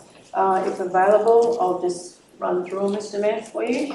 So we have the Farm Community Op Shop, and it will be for the cost of refurbishing of the new community op shop. We've got the Whitsunday Community and Education Centre, and the costs are to the replacement of the front stairs of the Whitsunday Community and Education Centre building. That one is to the value of $6,640. We have Stella Community Incorporated, and that's to the cost of the fit out of the new community office space. That one is for the full price of $10,000. We have Mackay Hospital Foundation, and this is great. This is for the cost of purchasing a bladder scanner for the Collinsville Hospital to the value of $8,625. The Whitsunday Cruising Park Club, that was for the cost of their Cruising Park Club event. Whitsunday Community Services Incorporated, that's the cost to donate, basically new donation bins at the Whitsunday Community Centre. Whitsunday Riders Festival, this is a project, the cost of the Love Letter to Queensland project, where there's a number of people will write their stories. Great Barrier Reef Festival, and that's the cost of engaging basically a group to go around and get surveys and collate data from the festival. And the Crossfine Rugby League Football Club, that's the cost of the family field day event. and that was all for round 3, and there was some different projects this time, which is a great thing instead of the same old, same old. Thanks, councillors. Excuse me. What's this Stella community? Julie, please. Stella, yep, thanks. I suppose a multicultural environment.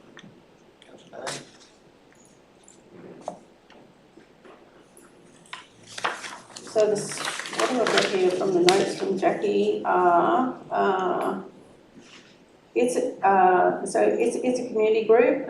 They've been provided with office space at no cost, but the organisation is growing and now needs its own community and office space for the volunteers that meet and work. We say that the committee say that the benefit of the new space is that it will be available to other not-for-profit organisations similar to Stella. So basically they're just a community group and with little or no cost, so that other community groups can use that office area and meeting rooms and that type of thing.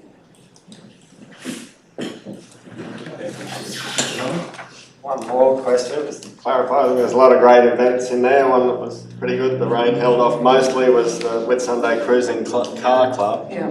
I just see there's $10,000 in this, and then there's another $1,000 in the donations and support, the next item, for the show and shine event. Yeah. I'm just trying to work out, is there somewhere in there where people get, dual support? Are we keeping it fair for everybody as to, being $10,000 towards an event and then another $1,000, or is the show and shine? I thought it was the show and shine. Just so we know we have a limited amount of money to share out there. I'm just trying to see. I believe, Mr Mayor, Councillor, the show and the 1,000 is towards the donations for the event application and all that sort of thing that we do administratively in the background. Thank you.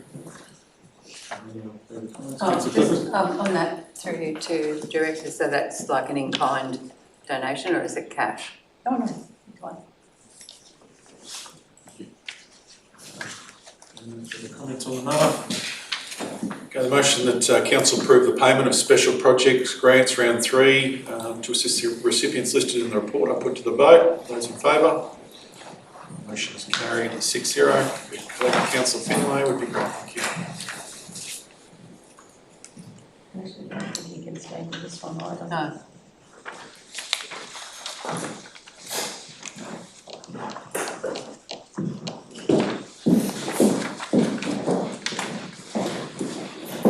Councillor Finlay. Like to see you, mate.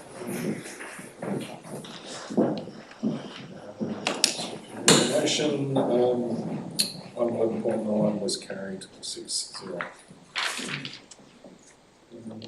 Okay, moving on to item 11.10, donation request under 2,000. Move Councillor Collins, second Councillor Simpson. Would you like to speak to this at all? Yeah, Mr Mayor, councillors. Councillor Finlay, you right with this one? Yeah, we're only noting it anyway. So sorry, Mr Mayor, councillors, so this is just the donations, up to $2,000 for April 2024, in accordance with the policy. So that's straightforward. Any comments, councillors? Okay. So the motion that council note the donations and in-kind support provided for the month of April 2024 to the recipients listed in the report, I put to the vote. Those in favour? Motion is carried unanimously. Item 11.11, financial support for junior athletes, March, April 24. Moved Councillor Wright, second Councillor Simpson. Director, would you like to speak to this one? Mr Mayor, councillors, so this is the financial support for the junior elite athletes for the month of March, April 2024, all in accordance with the policy. And I believe yesterday at the cross countries in Townsville that some of the Bowen and the Whitsunday kids went really well, so I think we'll have a few more for next month possibly to go to represent NQ. Thank you. Any comments, councillors? Okay, the motion the council approve financial support for the sports people listed in the report. I put to the vote. Those in favour? Motion is carried unanimously. Item 11.12. In-kind sponsorship request 2024 Mount Coolin camp draft. Move Councillor Wright, second Councillor Clifford. Director Wright, would you like to speak to this one? Mayor, councillors, this is for some in-kind support for the annual, or the 2024 Mount Coolin camp draft at Mount Coolin, of course, to be held on the 21st to the 23rd of June. Basically, it's to provide in-kind sponsorship for a 15-metre skip bin delivered and removed from the venue, and a flat drum roller, get it confused every time, and an operator, of course, to service the camp draft arena through the throughout the 3-day event. Council's basically provided the same in-kind support for the past 5 years to the camp draft. Thank you, Director. Any comments or questions? Okay, the motion that council approved in-kind sponsorship of up to $7,000 to the Mount Coolin Camp Draft Association, I put to the vote. Those in favour? Motion is carried unanimously. Item 11.13, sponsorship request 2024 Whitsunday show. Yep, moved Councillor Wright. And I'll second that one. Yeah, thank you. Yeah, just would like to also foreshadow a subsequent motion as well. So whether the motion is that we also provide sponsorship to the Bowen show as well. Oh, it is? To ensure consistent goals and proposed moves in the second paragraph down, the executive summary. Is it in the resolution?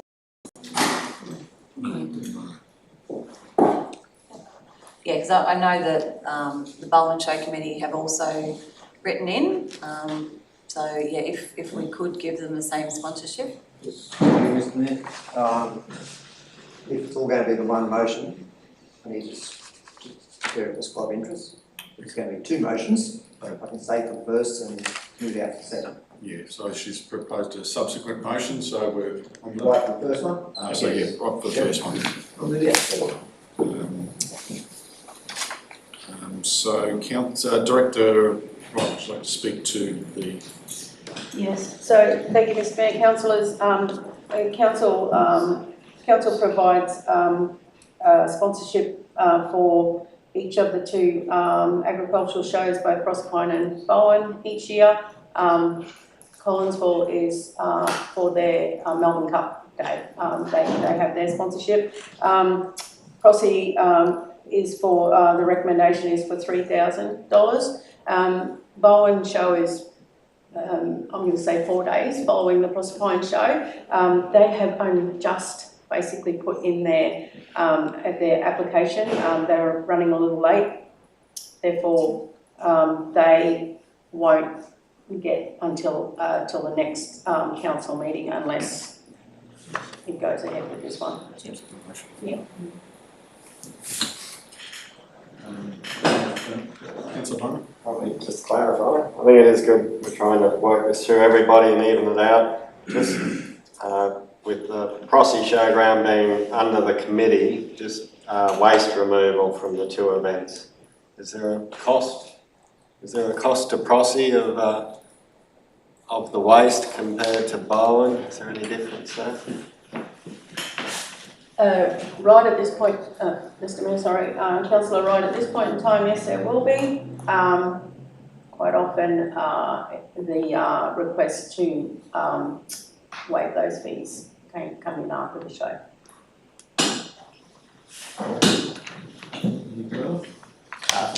We just wait till after the show, or does that need to come to council, or that's something to be done under delegated authority? Mr. Mayor, Councillor, I suggest that we wait until after the show, depending on what the end figure is. Okay, so for the item, the motion sponsorship request for the 2024 Whitsunday Proserpine Agricultural and Pastoral and Proserpine Agricultural Pastoral Industry Association.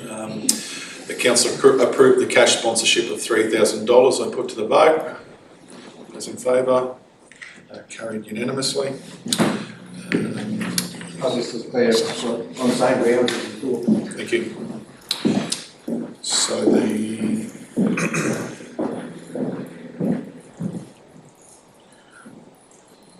So now the subsequent motion, move Councillor Clifford, move Councillor Wright, second Councillor Clifford. Did you want to comment on this one, Director? Anything further? Thank you, Mr Mayor. Councillors, basically, as previously mentioned, and this keeps it quite uniform and fair across both the shows. Thank you. Councillor Bowman? I see it's been added.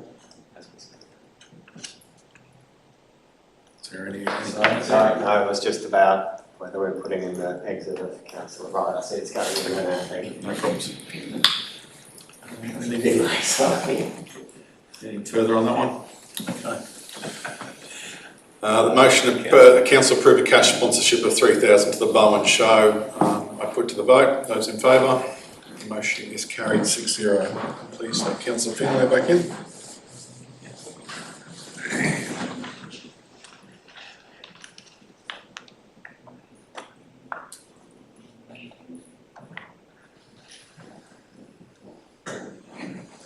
Council's just resolving an IP issue at the moment, isn't it?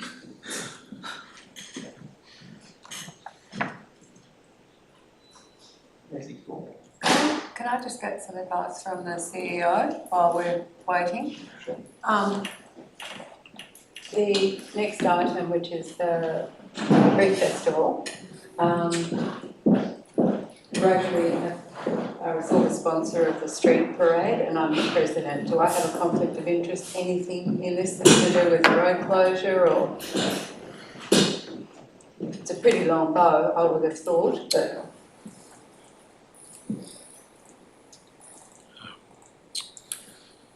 Not sure, I think it's best to declare To it. It's declare. on the table, so, yep. Councillor Finlay, just on the subsequent motion to fund the Bowen show for $3,000 was carried 6-0. So item 11.14, sponsorship request, Great Barrier Reef Festival. Right. Part of the Reef Festival is the street parade, which is partly sponsored by Rotary Early Beach, of which I am the president. I don't think I have any conflict of interest, but I'm just putting it out there to see if it's okay if I stay in the room, because it's a tiny little part of the overall event. Councillor Clifford stay in the room. So Councillor Simpson moved, Councillor Collins second to the motion for Councillor Clifford to remain. Yep, put that to the vote. It's carried 6-0. Okay, so I'm back onto the item. Regarding the sponsorship request, Great Barrier Reef Festival. Move, Councillor Clifford. Second, Councillor Wright. Director, would you like to speak to this one? Thank you, Mr Mayor. Council's in receipt of a request from the Great Barrier Reef Festival for sponsorship to assist with the annual festival. In the past, Council has generally, with both monetary and in-kind support, generally to the value of between $10,000 and $15,000. However, this year, apart from the both cash and in-kind support, the festival committee have requested another $20,000 to go towards marketing. Now, the reason they've requested this is Tourism Events Queensland had supplied the funding for that in the past. However, that funding has been exhausted and no longer. in the recommendation, it is recommended that council actually decline the request to assist with the marketing and approve just the following. So the following will be $5,000 cash sponsorship to fund the fireworks display, and then it's up to $10,000 in kind sponsorship to fund the following. It's the closure of the Lagoon car park from Thursday the 1st of August through till Sunday the 4th of August. That's to assist, that's the Lagoon car park, so that's where all the sort of festival and rides and that sort of thing are set up, along with closing the Broadwater car park on Saturday the 3rd of August for the procession, and they come in and they come in and around that area. The provision of the traffic management plans for the entire event, road closures, and that's Main Street between 7 a.m. and 7 p.m. on Saturday the 3rd of August. Installation of all the street banner signs, that's through the Main Street plus out at the airport, and that includes all the safety control, the traffic control, sorry, that's got to go with that when banners are being installed, and plus the provision of 15 extra waste bins to be delivered on site and removed after the event. And that basically will bring council up to a sponsorship of up to $15,000 for the event. Through you to the director, what sort of revenue are we losing from the car parks? Because, or is that added into the in-kind? So we're closing the central car park for 4 days basically, and the other one for a day. It has to affect our bottom line somewhere. Mr. Mayor, Councillor, that's included into the in-kind. Okay, so that's fine. Yeah. That's all right. Thank you, to the Mayor. Director Julie, how much revenue does this festival generate, like, into the community? Mr. Mayor, Councillor, that is a very good question. I don't have those answers. I do believe that Al would be able to give me those. I might be able to get them for you later in the day, just to let councillors know, because Al's got a great tool that she does that work with. So Yeah, thank you. Thank you, Mr. Mayor. We should also point out we previously supported the art exhibition within this festival for $3,000 as well, so that's there. I would just wonder, I know that looking for further advertising, but would council be advertising this event through its own communications program? Is that perhaps something that would fit within the in-kind, or? It's not something that we can normally do because it's not a council program, not to the extent that they're requesting anyway. Yeah, it would go into a community calendar or our events. oh yes, yes. Yeah. Oh, thank you. Thank you. Mr. Simpson? Just a comment, thanks Mr Mayor.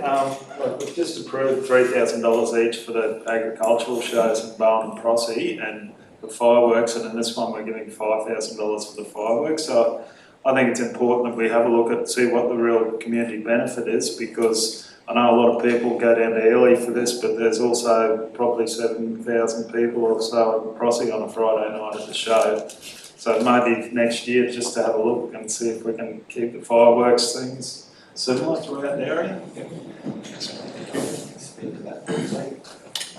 Thank you. I think it's very much, I looked at this figure too, but when we go down there you find that the fireworks have to go from a barge.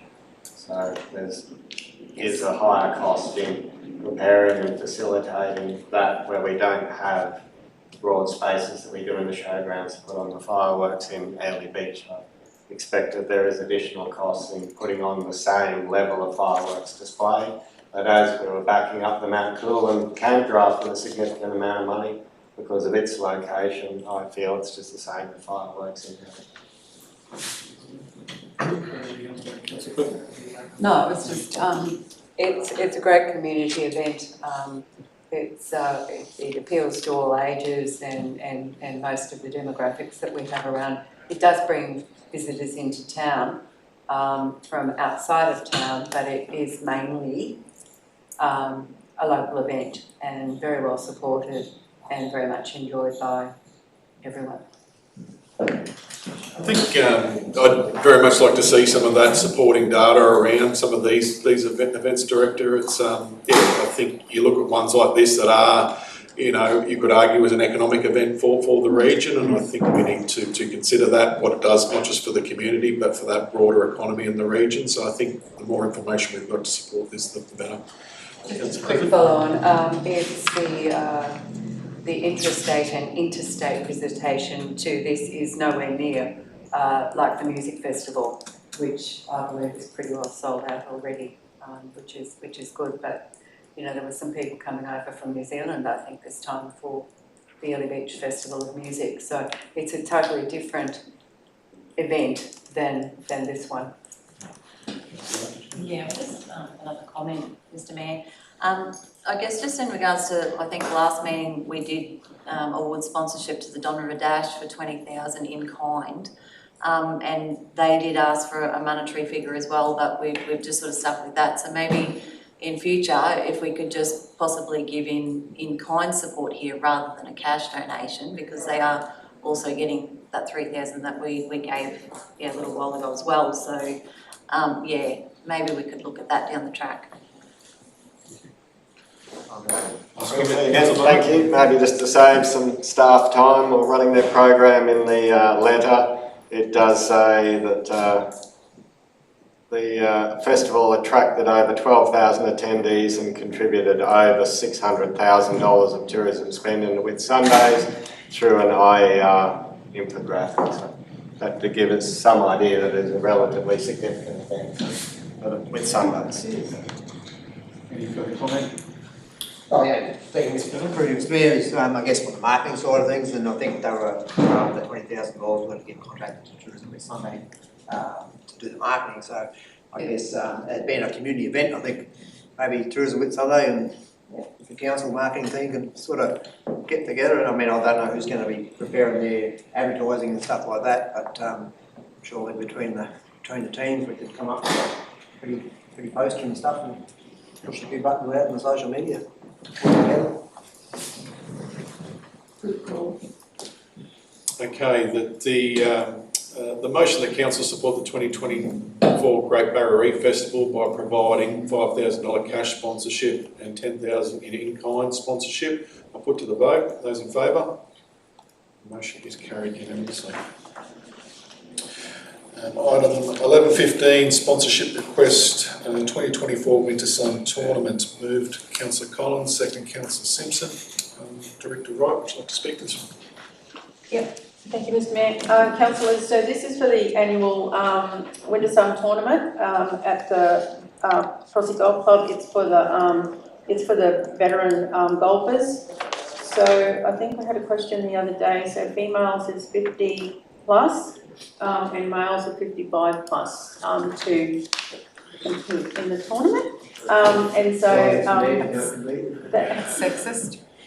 generally sees up to about 150 participants from all over Queensland for the 2-day event, and the recommendation is to sponsor the event to $3,000 to assist.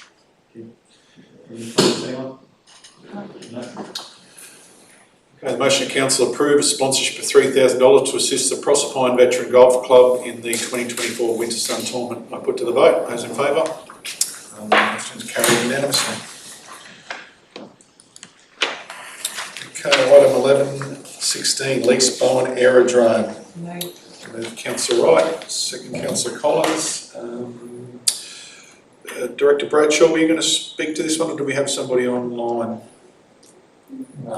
CEO? So this is a lease to the Bowen Aerodrome. It continues the great work that they've been doing out there in relation to it, and basically gives them certainty going forward. So this enables us to work with them to actually work through the lease arrangements and work through their process over time. It's a peppercorn lease in terms of the $1.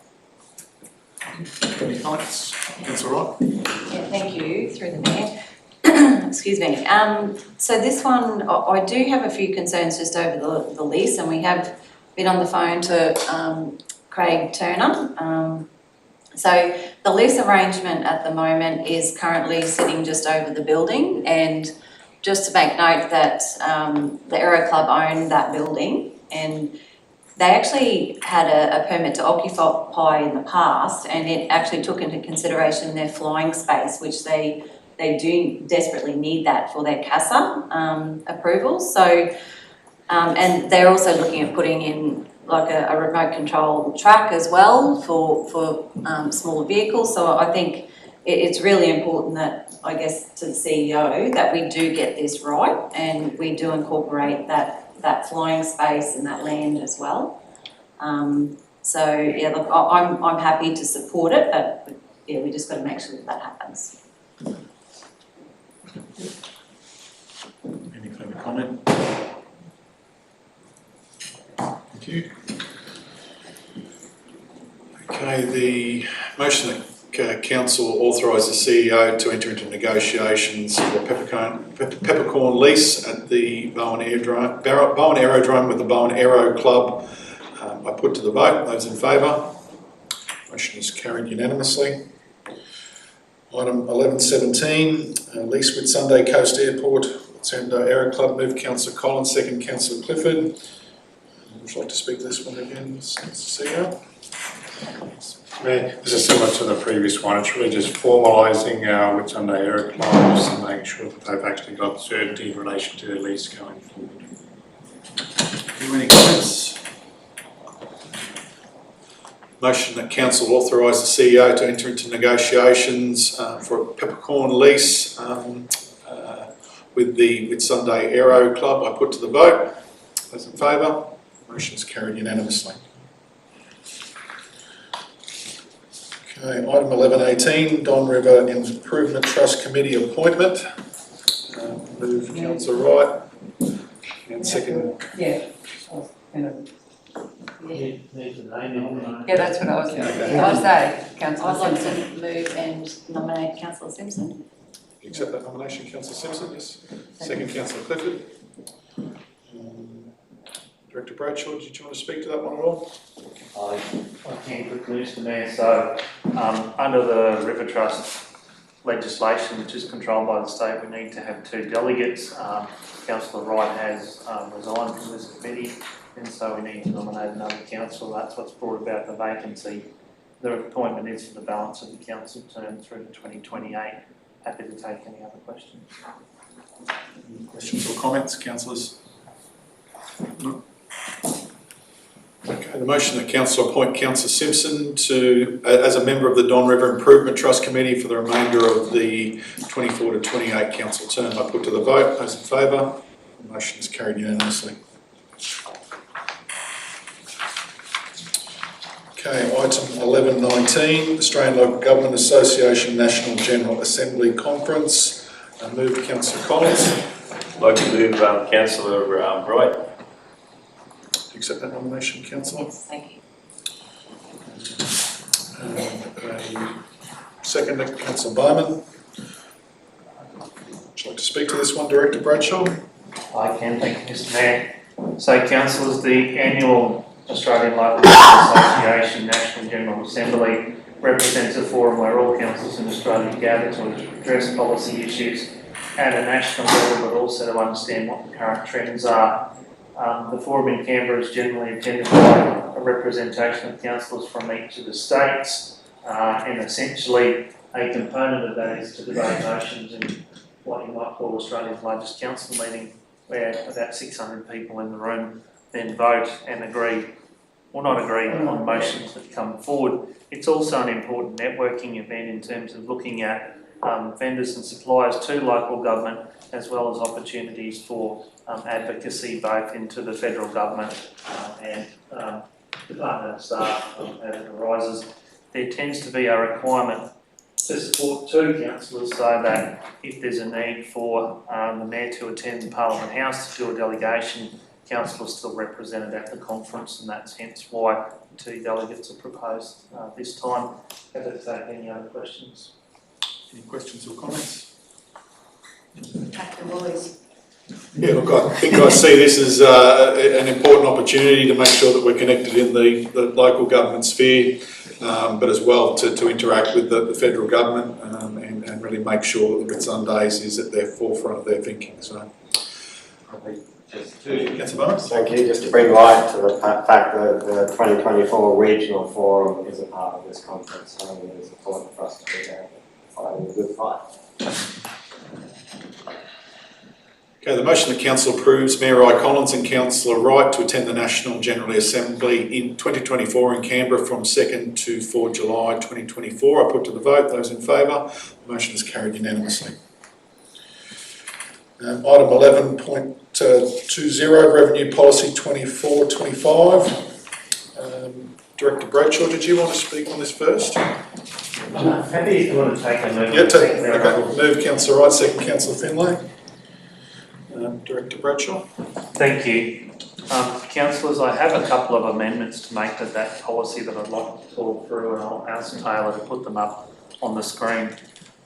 Following the finalisation of the agenda, we did get back some legal advice on Friday, and there are simply 3 additions to terminologies that are in there, and I've recrafted those into a revised resolution there. So in the policy scope, at the top of the policy, the second dot point should read, all rates and charges levied by council and the process for making, levying and recovering and granting concessions on those rates and charges.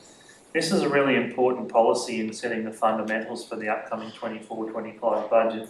The legislation requires the local government to adopt in advance of its budget the revenue policy. The revenue policy sets the parameters and essentially the guiding principles for how we will craft the upcoming budget.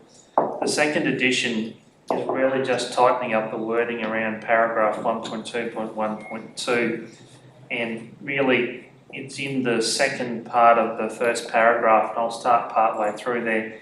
In keeping with chapter 4 of the regulation, council considers a more equitable outcome can be achieved by a system where land with high economic activity and or capacity to generate income contributes more in rates than land with lower economic activity or capacity to generate income than would be achieved by a simple single rate in the dollar general rating scheme. So what that does is provide the substance around what we call differential general rates that we'll go about setting in the budget as it's brought forward in the coming months. The second component that is really just saying that the most simplest form of rating would be to take the total value of money needed to run the organisation and divide it by the number of properties that we have, generally known as a flat earth policy. There's a whole range of what's viewed as equity, but this paragraph represents the fact that we'll go about it a different way by looking at differential general rating. And the third one is really just a rewording of clause 3.3 to tidy up the language. So it will read, council will exercise its rate recovery powers under the Act and regulation, having regard to ratepayer cash flows if appropriate. It was really just tidying up the language. It was a bit messy in the back end of that sentence. So the policy has been through the lawyers, it has been discussed with the council. There are generally no changes in the intent of the policy than what was provided for the 23-24 budget that we've been running under. But again, as I said, it sets the general tenets around how revenue will be raised, most specifically around rates, but it does reference all types of revenue and potential challenges and consistency that we're looking for as a result of that. Happy to take questions on either the amendments that have been provided by the lawyers or on the intent of the policy that sits there in front of council. Any questions, Councillor Clifford? Thank you. Maybe I haven't had enough coffee yet because I'm not quite with it, Director Jason. So what you're saying is that if you've got a shop in Proserpine selling ice cream and you've got one at Early Beach selling ice cream, you're going to rate them differently because there's more opportunity in Early Beach? No, because that's sort of... I'll answer that, Mr. Mayor. No, look, what's come back from the lawyers is really just to reference the fact that we had made a comparative between higher economic potential land and lower economic potential land. It doesn't mean necessarily that's associated with a singular land use. What it does recognise is that commercial land and residential land have differences in their characteristics, and so we will understand those characteristics in how we set the rating structure. That's probably a clearer way for me to say it. It's not about whether the same classifications of land have different earning potential. It's just to say industrial, commercial, residential, agricultural land all have different ways of how they can be, how the revenue can be raised from those particular properties. That makes sense? Any other questions or comments? So maybe just touching on reading through there, it's just in 1211 we do talk just about unimproved land valuation, as set by the state government, but unimproved is only rural land, that urban land isn't defined as, there is site valuation. I take the councillor's point. The term unimproved land has been used historically. There are now different ways for classifying land, both in site value and unimproved value. For the intent of what we're saying there, happy for the word unimproved to stay there because it's only a descriptor of the land. If there are other policies that will come to bear, namely Council's revenue statement and the differential rating policies that we adopt, which will guide how we actually set the rates and charges on the land. Thank you, Victor. Any questions? Okay, so the motion that council adopt the revenue policy for 24-25 as described in the report, I put to the vote. Those in favour? Motion is carried unanimously. Item 11.21, annual land valuation. Move Councillor Finlay, second Councillor Collins. Director Bradshaw, would you like to speak to this one? Thank you, Mr. Mayor. So, councillors, as you would be aware, we are approached by the Department of Resources each year about whether or not we would like a revaluation of all the land, rateable and otherwise, in our local government area. Council has, for the 24-25, received a new valuation, so within the last 12 months that valuation has come through. Historically, it had been 3 years before that, since the valuation had changed, and then another 3 or 4 years prior to that. What we have found, even with doing the rate modelling in the current budget forecasting that we're doing at the moment, there are significant movements in the valuation when there's a lot of time elapses between when we have valuations and don't have valuations.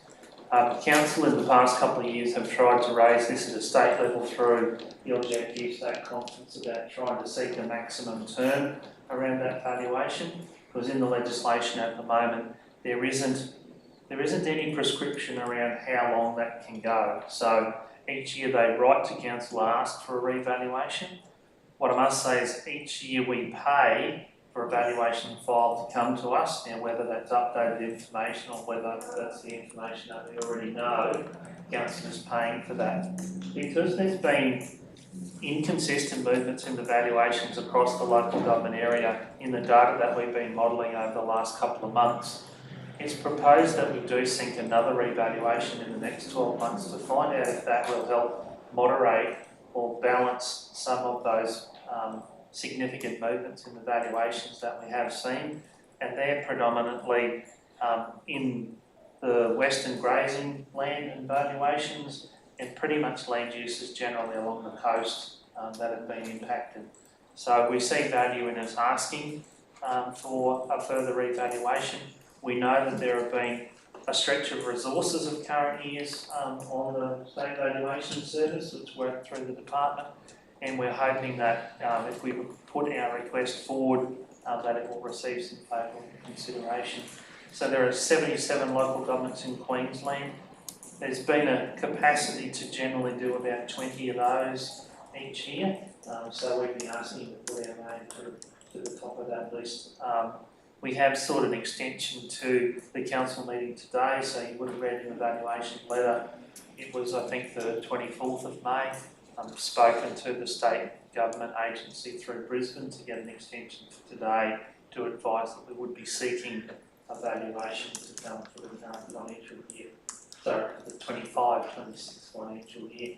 Happy to take any questions if I have an answer. Questions or comments? Councillor Pitt. Through you to Director Jason. So every other year would be okay?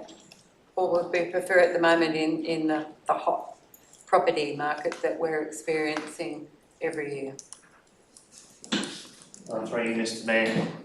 I think in the current environment, we'd be seeking to have an opportunity at some point in time to have back-to-back valuations, because we don't necessarily get to see what the property movements might be. The government may well not accede to our request, but in terms of being able to understand what the ongoing impacts of the significant valuation changes are, the more frequent we get the revaluations, the more chance there is for us to smooth that impact to the community, because what we're trying to avoid is sort of the knife edges or the peaks and troughs. If we can moderate that a little bit more, it just makes it easier from a rating perspective, but it's more sensible to the community as well, that don't significant ups and downs potentially in rates and valuations. Councillor Barnett. Thank you, Mr. Mayor. I understand we pay them each year. I do know we get other services where there's subdivisions, new land board on, rezonings, things where they have to provide a service every year. I do wonder if we only pay them every costing year, whether we get 3 times the bill. Also recognise we've asked before about this, and yes, they do about 20 councils a year. That's why it takes time to go around. We see different changes. Certainly support the idea of making the request. I'd probably first up just ask if averaging could become a future possibility for us to smooth these out if the state continues under the model of doing it at this point, whether we went to a 4-year average that would therefore start to smooth out some of these bumps to people across those years. And also, while we're talking on revaluations, if my land has doubled, does that mean my rates will double? Thank you, Mr. Mayor. Councillor, answer to the first part of the question is there are provisions in the Local Government Act and Local Government Regulation that allow for averaging over both a 3-year and a 2-year period, and there's a mathematical formula that provides guidance on how that happens. Sometimes there is limited value in that averaging because there are such disparities in the valuations in different land uses and in different geographic areas that the averaging doesn't help us solve the problem of being able to minimise the increase. We will be bringing forward the concept of capping for Council's consideration in the current budget. It is a much rawer tool, but it works more effectively. We actually have done some work on modelling an average valuation in the current work that we've done, and what we didn't see was significant enough advantage for us to continue to pursue that work because there is a little bit more extra work from the systems perspective of how we do this. So we have evaluated that and decided to park that for now, but it certainly is something that we can go back and revisit. The second part of your question is, just because a valuation doubles doesn't mean that the rates will double.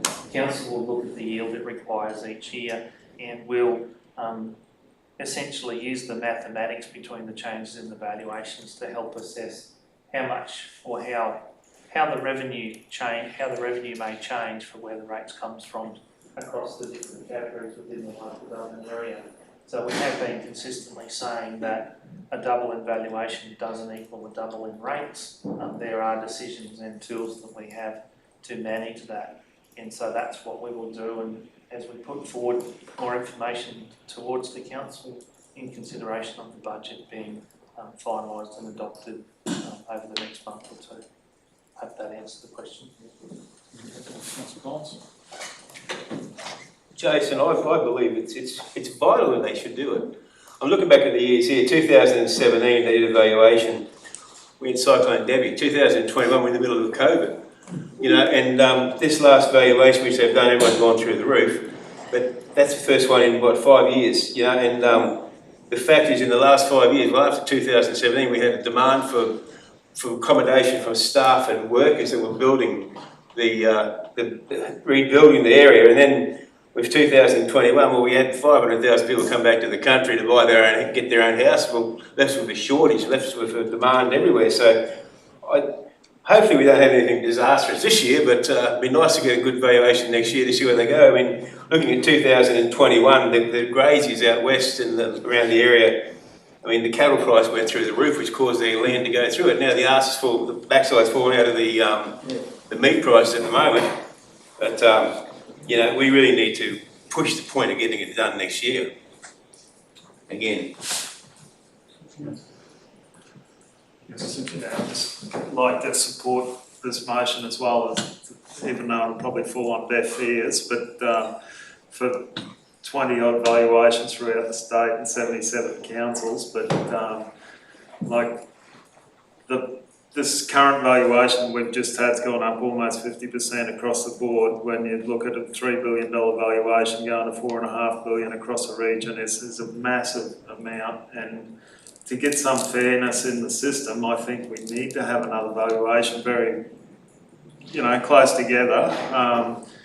Otherwise, there'll be people that are, you know, will use capping, but yeah, we'll have to increase whatever that percentage might be year on, year on, year on until we get the next valuation, and it's going to take some people really, they're going to have to tighten, and most of those will be in the rural cattle, cane, whatever lifestyle blocks, but some of those valuations have gone up substantially. I think supporting that as well, you know, there's some data there at the moment that shows that there's more people moving to our particular region than maybe some of our surrounding regions. So I think there's an opportunity that we can really highlight that in that discussion to really enforce that need for an additional valuation. So any other comment, councillors? Okay, the motion that council accepts a request from the Department of Resources to include Whitsunday Regional Council local government as part of the re-evaluation program for next year. To the vote, all in favour? Carried unanimously. Okay, item 11.22, notification of water meter reading period. Move Councillor Clifford, second Councillor Wright. Dr Bradshaw, would you like to speak to this one? Thank you, Mr Mayor. This report's quite mechanical, councillors. We are required under the local government legislation to set a reading date for the billing periods.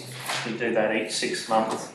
In order for us to undertake appropriate readings and evaluation of billing for early in the new financial year, we're seeking to set that date at the 10th of June 24, and reading will happen either side of that date, and then the data will be gathered and processed so that water bills can essentially be sent in the first quarter of the new financial year. I'm happy to take any questions. Any questions or comments, councillors? The motion that council declare the water meter reading date to be 10th of June 2024 for all commencement of reading of water meters for the billing period, I put to the vote. Those in favour? The motion is carried unanimously. Item 11.23, sole source supplier listing 24-25. Move Councillor Clifford, second Councillor Finlay. Director Bradshaw, to speak to this one. Thank you, Mr Mayor. Councillors, you have before you what we call our sole source supplier listing, or specialist supplier listing might also be known as. Generally, a couple of points in the financial year we will bring an updated list to council. The advantage of us,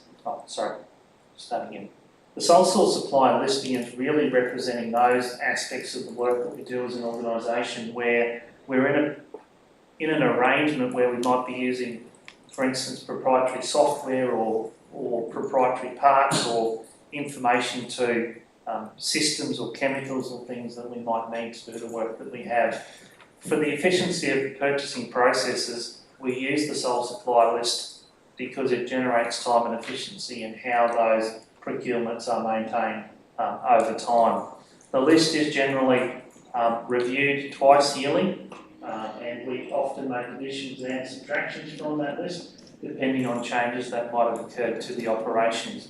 But the essence is making sure that we create the efficiency and the use of the supply arrangements, and that we can target the procurements to maintain some efficiency in the operations. The list will have a number of new additions in there this time, and they have been identified in the attachment. Happy to take any questions on that, Mr Mayor. The list is not necessarily exhaustive, but it is quite detailed there in the sheet that's attached as the schedule to this report. I'm happy to take any questions that I can. Any questions or comment, councillors? Okay, the motion that council resolves in accordance with section 235 and Section 235 of the Local Government Regulation that is satisfied with the nominated suppliers listed in attachment 1 are sole suppliers, and that they are added to the sole supplier register for the 24-25 financial year, and that the Chief Executive Officer is delegated authority to enter into contracts, negotiate, finalise and execute matters associated or within relation to sole suppliers. I put to the vote. Those in favour? Motion is carried unanimously. Okay, item 11.24, schedules of fees and charges for 2024-2025. Move Councillor Finlay, second Councillor Wright. Director Bradshaw, would you like to speak to this one? Thank you, Mr. Chair. So, councillors, you have before you what we call our cost recovery fees and charges. We're seeking to set those for the upcoming 24-25 financial year. We bring those this resolution forward each year during May, so it provides sufficient time for those fees and charges that we will need to send out early in the financial year, so that things are actually in place and effective from the 1st of July. Those fees and charges have been put together by an understanding of the current cost of doing those particular works. Calculations are done generally on the fees and charges that have been brought forward by the individual directorates across council to evaluate those costs. Generally, we're looking at a rise of about 4% across those fees and charges. Some may be a little bit more, some may be a little bit less. There's quite a volume of fees and charges there. This resolution seeks to adopt those fees and charges and also delegate authority to the CEO to make changes to some of those through the year where possible. Otherwise, they can come back to council for consideration. There is quite a schedule attached there, Mr. Mayor. I'm happy to take any questions, or if councillors have got queries or want to see amendments. Happy to take those now to see if we can address them prior to the resolution. Jason, I've had a few people comment to me in regards to the short-term parking at the airport. It's back to 30 minutes. Is there any, I know I've been there for a while, but is there any inclination to look back at the first hour for free? Because at this present stage, it's taken 40 minutes to get your gear off the car, off the plane. When you're sitting there and they're waiting, and people are waiting there, they're getting lumbered for $6.50 fee as they are for, even if they're 2 or 3 minutes over the half hour. I know, I just wait for a phone call, but if someone's coming on the plane, but I know the other day we landed, it was actually 48 minutes before we got our baggage, and I know my daughters the other day, I picked them up 45 minutes. I'm just wondering if there's any inclination to knock it back to an hour, or can we do it at this table now, or are we allowed to?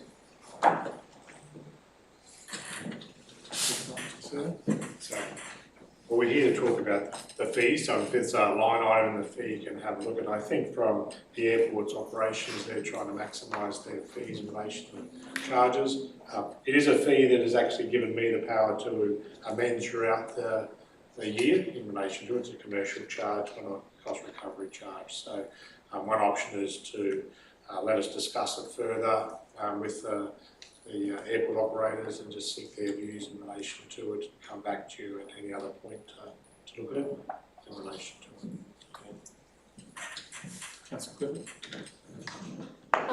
Through you to either one, don't really mind who. I'm not real happy about these increases in off-street parking in Airlie Beach. My division is the only division that has paid parking. I'd like to see some kind of a, 30 minutes free, or just something, rather than a big hit, which it is. From $2 to $3 is a big hit. I'm happy to take that, or ask the Director of Community Services as well. in the discussions that we had with council in formulating the fees that have come forward each year, we have identified that the parking fees haven't changed over the last 3 financial years, and this would be the 4th financial year. So effectively, that charge is moving from $2 to $3 over a period of 4 years, whilst that is only being realised in what's proposed for the 24-25 financial year. It comes a point in these smaller fees and charges where if we're not making annual increments, then we need to make a jump in the fee, and that's what's been proposed. The actual cost of operations that we're recovering, I'm not sure if the Director of Community Services wants to make a comment in relation to that. Otherwise, that's all I can offer. And as previously stated by the CEO, he has authority to review the free time, for want of a better set of words. That front ends the fee structure. Thanks, Mr. Mayor. Just to remind councillors that these fees will now be in line with the other private car parks that are in the Ellie Beach area as well. They were a little bit more expensive than what we were. So this brings us in line. And as Director of Corporate mentioned, that there has been no increase. This is the 4th year that there has been no increase until today. I guess that creates a problem when you don't put the fees up a little bit every year. I mean, one massive jump, and it sounds like a big amount. So I think in future we need to consider that we increment the fees up every year. Thank you. Councillor Butler. Thank you. Yes, I'm against some fees going up. I'd like to point out a couple that have come down. Green waste has been almost halved for commercial operators, down to cost recovery that we can put back out there as mulch. I think that does assist people that need contractors to come in there. I also deal with a lot of people who do have leukemia, and they're obviously needing contractors come in and remove that. Unfortunately, that needs to go into our landfill, and there's a cost in that still, but I hope we can still advocate towards making sure that weed removal from the area doesn't become a burden on council and other ratepayers if people have leukemia in their yards. The other one I'd like to point out is mattresses have gone back down to $50. There was some community chatter recently that by charging a fee just creates illegal dumping and it ends up costing ratepayers more. I don't want to see the mattresses dumped at the charity shops either, but I'd probably just ask for some clarity from the Director on whether the reduction in this fee does cover council's costs, and also that if there are any implications as to illegal dumping that outweighs this fee. Okay. Mr. Mayor, I'll just speak to the illegal dumping. We've had some funding from the government in regards to actually being able to have an officer sort of focus quite heavily on illegal dumping. So illegal dumping out into the wide world, okay, with mattresses is not that bad. Dumping, as you said, at the second-hand shops and the op shops and that type of thing, and like at the Dingo Beachland, transfer station and those places, yes, there is quite a bit of it there, absolutely. Councillor Collins. I know previously, Julie, we did give some money to one of the shops in Proserpine due to the mattresses and that being dropped off, but do we waiver their fees? Like the other day, one of the shops in Proserpine got a fridge and a freezer full of rotten crabs and prawns in it, just dumped off there. And do we waiver those, or do they have to make application for it? Mr. Mayor, they're on notice. I don't believe so. So again, if they turn up at any of our waste facilities with a fridge or a freezer, they'd be charged the appropriate fee. So, so they could reach out to us, Councillor Collins, if they've got an issue there. In relation to Councillor Bowman's question about full cost recovery, I think the data indicated that when we actually analysed the cost of shredding the mattresses, it was about $65 a mattress, based on their numbers and based on what our historical contracts have been. So it's not quite full cost recovery. The other option is for residents who wish to dispose of mattresses free of charge. If they wish to rip them up and extract the metal from them and effectively pull them apart, we'll accept it as two different parts of the waste stream. So Again, if you pull them apart over a couple of weeks, you can also get them in the big bin, so there's other ways to go about it. Thank you. I do believe that the op shops, because I recall from the Whitsunday Community Centre that they have actually got a letter of exemption to having to pay to dump mattresses when they're dumped on their doorstep at night and not in a fit state to be resold. So I do believe that there is some. I did go through this a bit. There is some exemptions, but they don't cover the complete cost. We've been discussing getting to some sort of budget allocation, which they can then claim for within the years. But from the accounts that I've seen, there are services that go out, and then they can also have commercial arrangements as well, where they end up paying the levies and stuff. So they're not, it's not covering all their costs, and especially if increased waste. Any more comments on the matter? Thank you.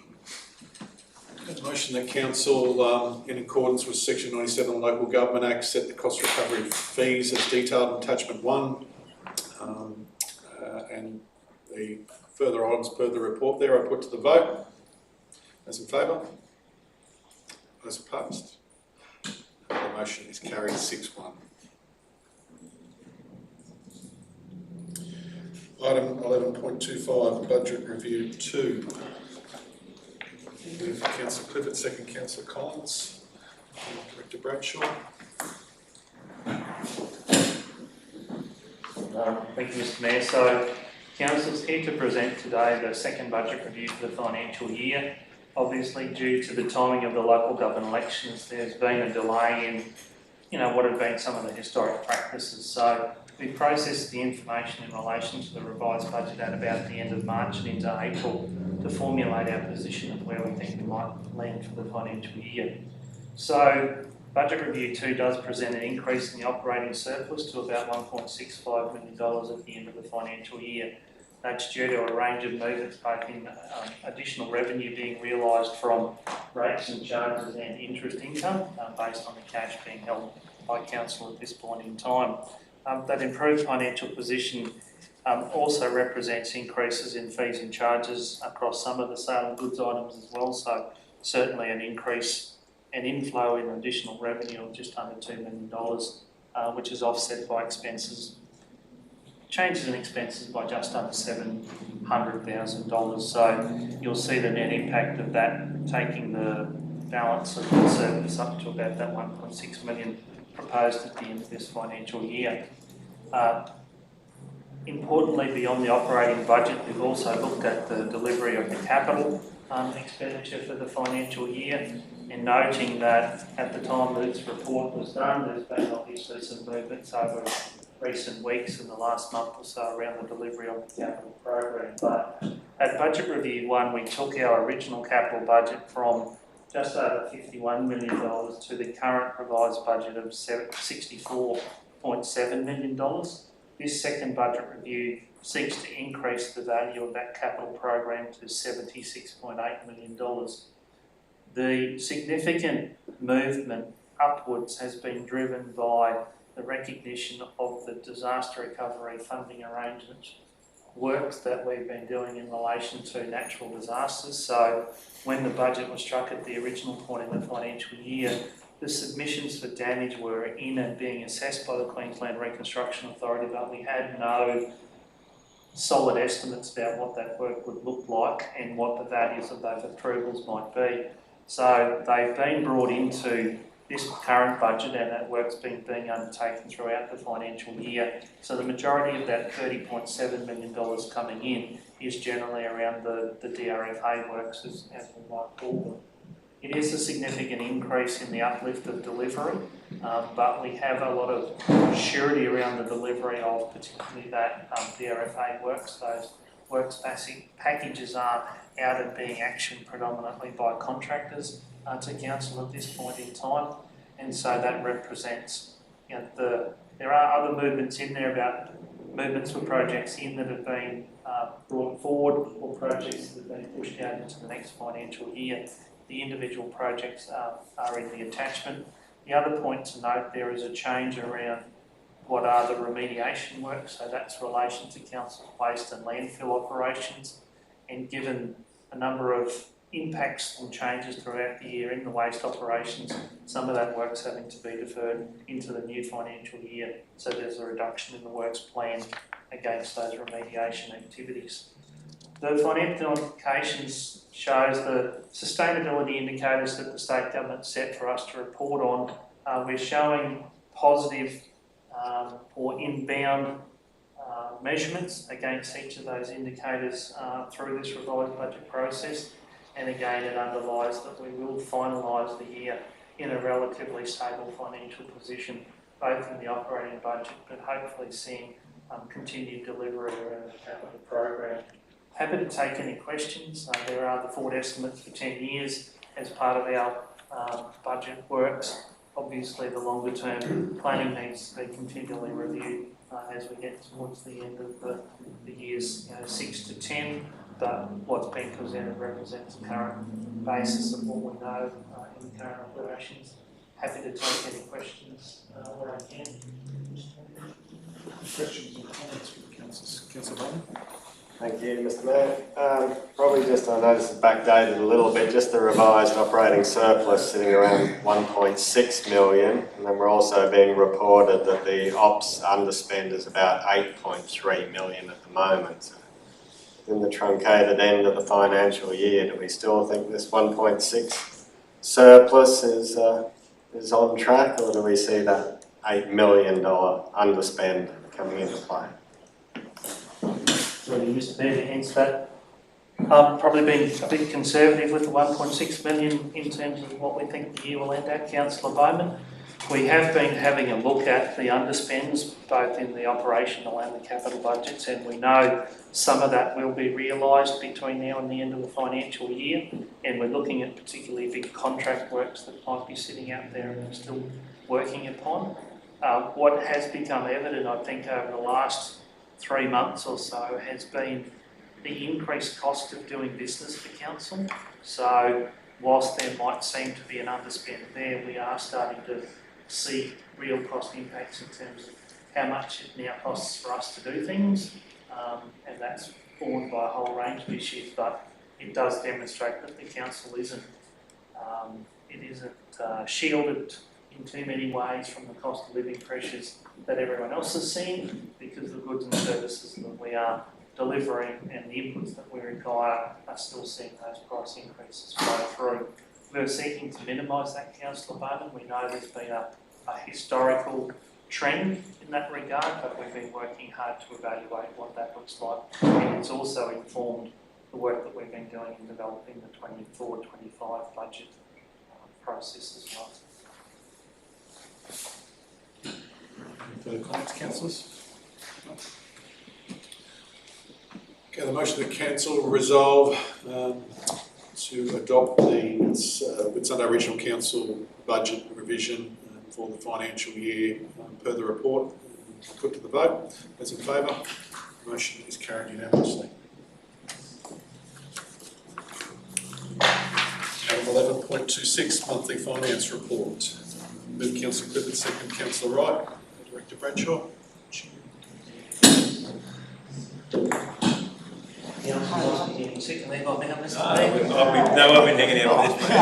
The financial report for the period to 30th April is presented to Council for information and question.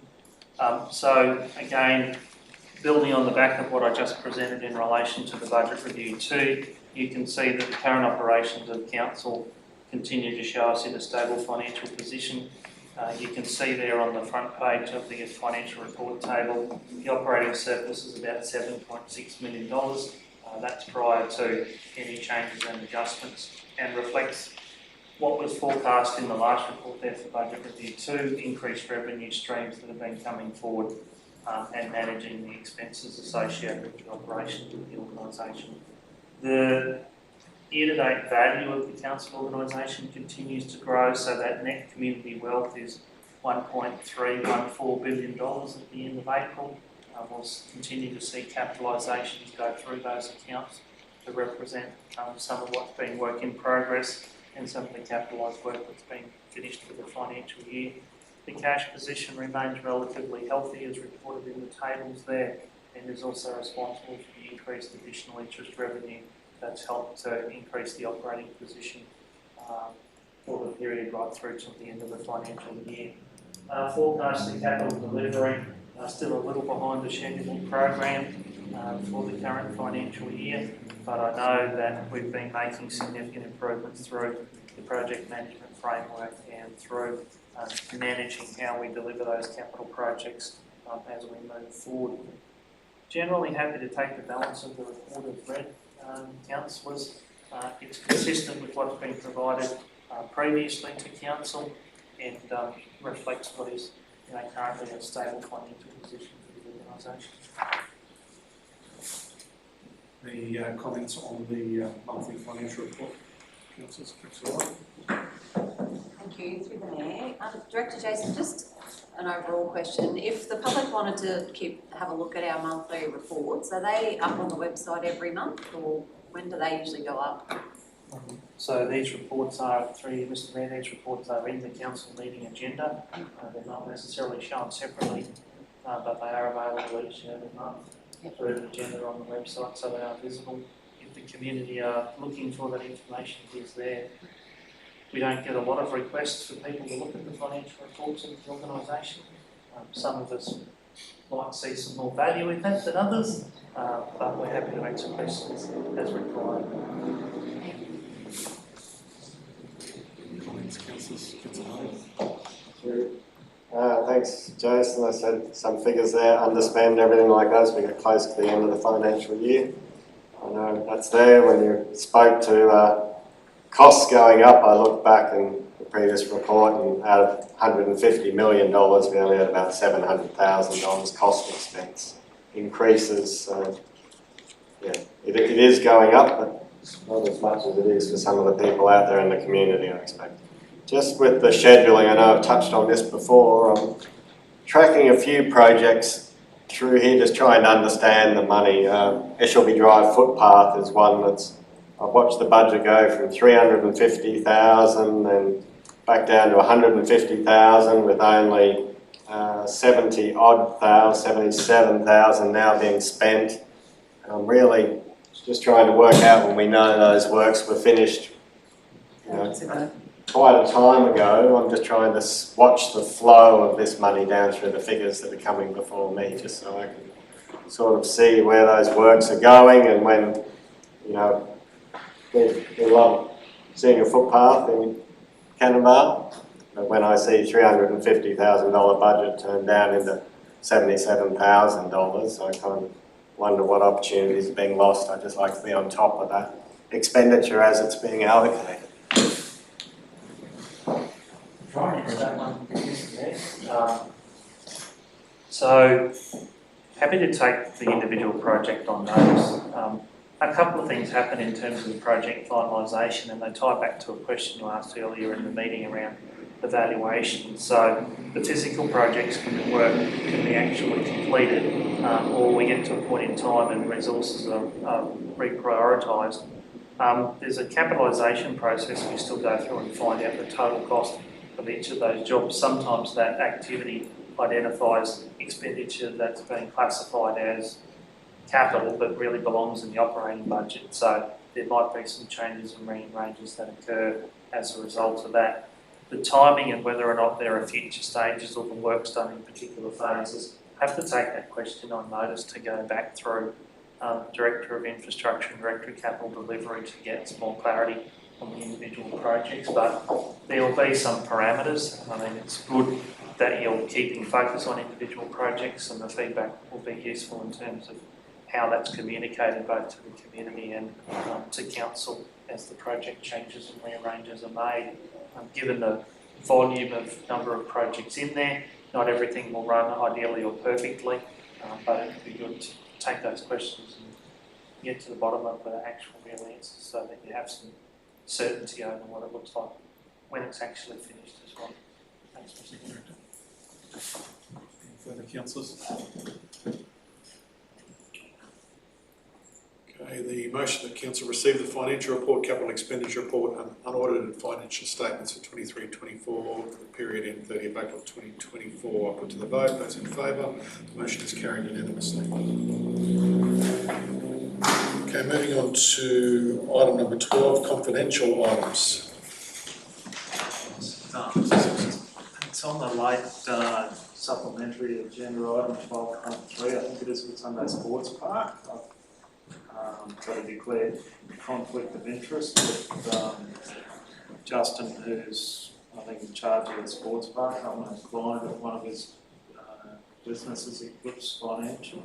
So I'm not sure, I'll leave it up to the council, or I'll leave the room when that comes around. Discussion around that, councillors? I would consider that a prescribed conflict of interest rather than declarable, on the basis that the Whitsunday Sports Park and that operation in general is driven by that individual. I think it would be the best interest to keep that separate from the decision making. Change it to prescribed. Yeah, I'm happy with that. Thank you. You'll leave the room at that point. Yep. Councillor Finlay? Mr Mayor, in relation to 12.2, which is the rate concession for Giordano. I have a described interest in that one. The applicant is a client of the company which I work with. Applicant's a close associate. So the applicant is a client of SPP Funds, which I manage the company. I have also previously applied for a role in the council, provided them with other management consultancy services and in relation to these current situations. In relation to 12.3, sports park, the executive of the applicant, which I believe is Justin, which is the same, he has a business relationship with the company which I work for. So that is definitely a close associate, and my nature and my relationship with it is, as Justin is the applicant, he has a business relationship with SPP Partners, and I am the manager of that company. So I'll have two prescribed to those items. So I can't stay for the third one in there, but I'm not sure how that all works. And Councillor Clifford? Up until recently, I attended the sports parks executive meetings. I was appointed to that committee by council. I do not hold and did not ever hold an executive position. I was only there as an observer. So I don't believe I have any conflict, but just for clarity. So you had nothing to do with the new building? In what way? Oh, I've been a member of the sports park committee. I was appointed by council. I did not hold a voting position on the. I was invited along as an observer for council. Oh, yeah. Yeah, same as you might have gone to the Boy Scouts or something. So, motion that council put. Happy to move. Second, Councillor Thomas. Probably just say it's mentioned in the Act. The explanation there is not a conflict.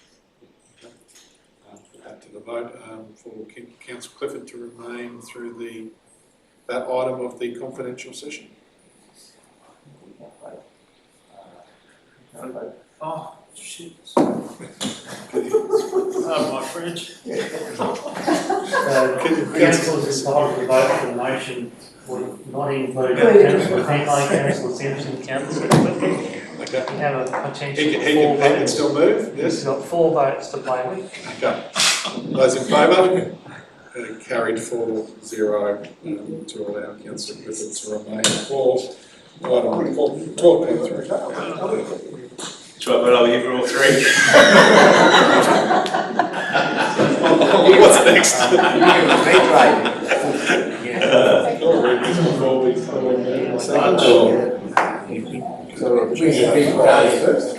Mr Mayor, I'm just going to have to ask you to backtrack. I need to clarify who moved that resolution, because Councillor Simpson can't move a resolution that he doesn't vote for. So, Councillor Collins. Collins and Councillor Wright. Councillor Wright. Recent, you'll get in jail. So the record will reflect that. Due to Councillor Simpson's inability to be able to vote anyway. You're calling lunch, eh? That's your option. Thoughts on lunch? No? Yeah. No, that's fine. We'll do the fees and charges and then Gary and I will go out for lunch. Alrighty, Councillor close the meeting to the public. yeah, council close the meeting to the public at 12:28 PM. In accordance with section 254J of the Local Government Regulations 2012 for closed meetings for the purpose of discussing item 12.1, the 24-25 commercial schedule of fees and charges because of negotiations relating to commercial matter involving council for which a public discussion would likely to prejudice the interests of council. For item 12.2, request of rate relief concession because it is a rating concession matter, and of item 12.3, request for financial assistance with Whitsunday Sports Park. So, Moved Councillor Clifford, second Councillor Collins. Close the session. yeah. Yep, and put that to the vote. Those in favour? So carried unanimously. Cyclone cats today, Jason.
Our doors open or not officially? And yours are open, yeah. Just close.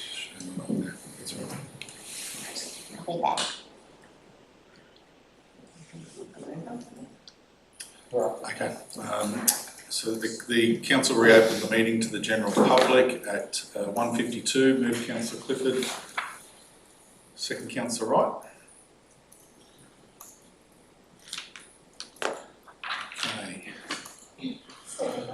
All in favour? Yeah, all in favour? Carried unanimously. Item 12.1. 2024-25 commercial schedule of fees and charges. Move Councillor Finlay, second Councillor Wright. All those in favour? Motion is carried 6-1. Item 12.2, request for rate relief. Mr. Mayor, I have a slight conflict of interest in this one. The applicant is a client of the county firm which I manage, so I'll just describe interest in the meeting. Thanks, Councillor Finlay.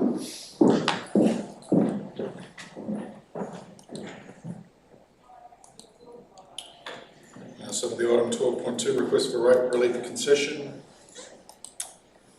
Move. Move Councillor Wright, second Councillor Clifford. So that is to grant a concession. Yep, to grant a concession on the outstanding. The council does grant a concession on the outstanding 23-24 rates and charges for the rates assessments noted in the report. Those four, yeah. Yeah, the four listed in the report, and in this instance, the Chief Executive Officer to undertake further negotiations on payment arrangements. Put to the vote. Those in favour? The motion is carried 6-0. Does John start? He's still got to declare. Yeah. So I have to just declare an interest in this one, so with the same reasons as before. Councillor Simpson.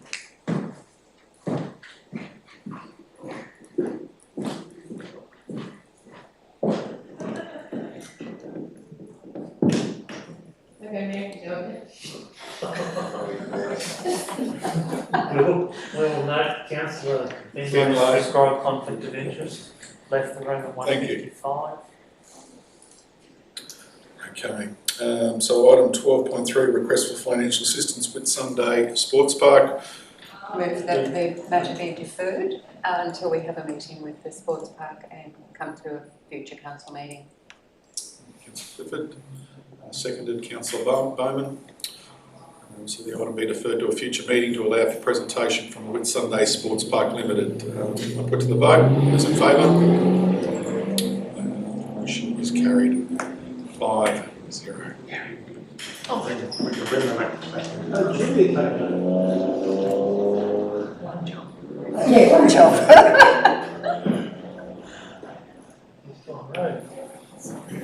Well, you may go in, okay? They might have gone to the pub. At least I'll say. There they are.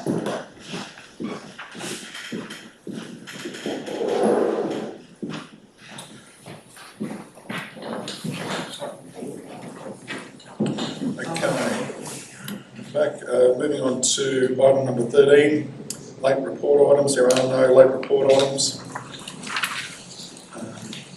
Item number 14, matters of importance. This is for urgent and operational matters only. When any councillors like to raise any matters of importance, Councillor Wright. Thank you, through the chair. This coming November has been 2 years since the Ted Cunningham Bridge approach is washed away. What is going on, I guess, with the whole thing? Well, because we did initially go out there and have a discussion with the residents when it initially happened, and we told them that we would have constant correspondence with them to keep them informed as to what was going on. And I've sort of said this previously in emails and that sort of thing, but it is sort of coming up to the pointy end where we have to start making a move, start doing something out there, because we are sort of approaching, we will be approaching the wet season shortly. So really, really like it if we could either go out there as a council and talk to them, or, you know, we start taking some action, or we have to sort of maybe take it into our own hands and get the design done, and let's get moving on this. I think the people out there have been really quite patient, and yeah, like at the end of the day, what's happened out there, this is what our local government do every day, is connect people, roads and infrastructure. So I think we really need to focus on this. And yeah, if anyone could give us an update as to what's going on, because yeah, look, I keep asking, I'm really not sure what's happening, but I don't know, Mr. CEO, you've got anything that you could add to this? Through to Mayor. Council, what I can advise is, as we speak, there's actually a meeting taking place between council officers responsible for the capital delivery, our contracted consulting engineer, our legal representatives at the moment to actually progress a solution. So this morning communication was issued to our contractors on a without prejudice basis to advise of those matters which we believe they need to address that are not to council satisfaction in relation to the restitution that's proposed. Council has a resolution on the books from January 2024 that effectively limits, without coming back to council for additional funds, the amount of contribution that we will make towards the resolution.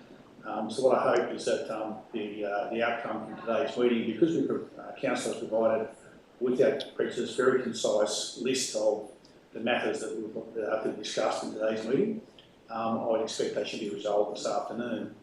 And then Davbridge, who are the contractors who are responsible for design and construct, they would then be able to complete the documentation with council, which will enable them to proceed with the implementation of the restitution of the bridge. So I think hopefully we should be able to issue council with a broad advice at the conclusion of today's negotiations and give you some confidence in relation to when we're actually going to do things and what's actually going to take place on site.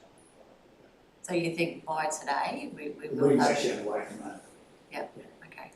So that's again without prejudice conversation to see whether or not we can reach agreement, and then the options that you've outlined, which is what's council's powers to go and resolve this matter because of the reputational damage that's been done.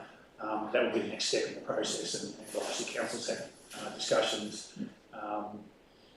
previous discussions with our legal representatives to make sure that we're clear on what our options are. So I hope that they can resolve it without having to progress to some form of litigation.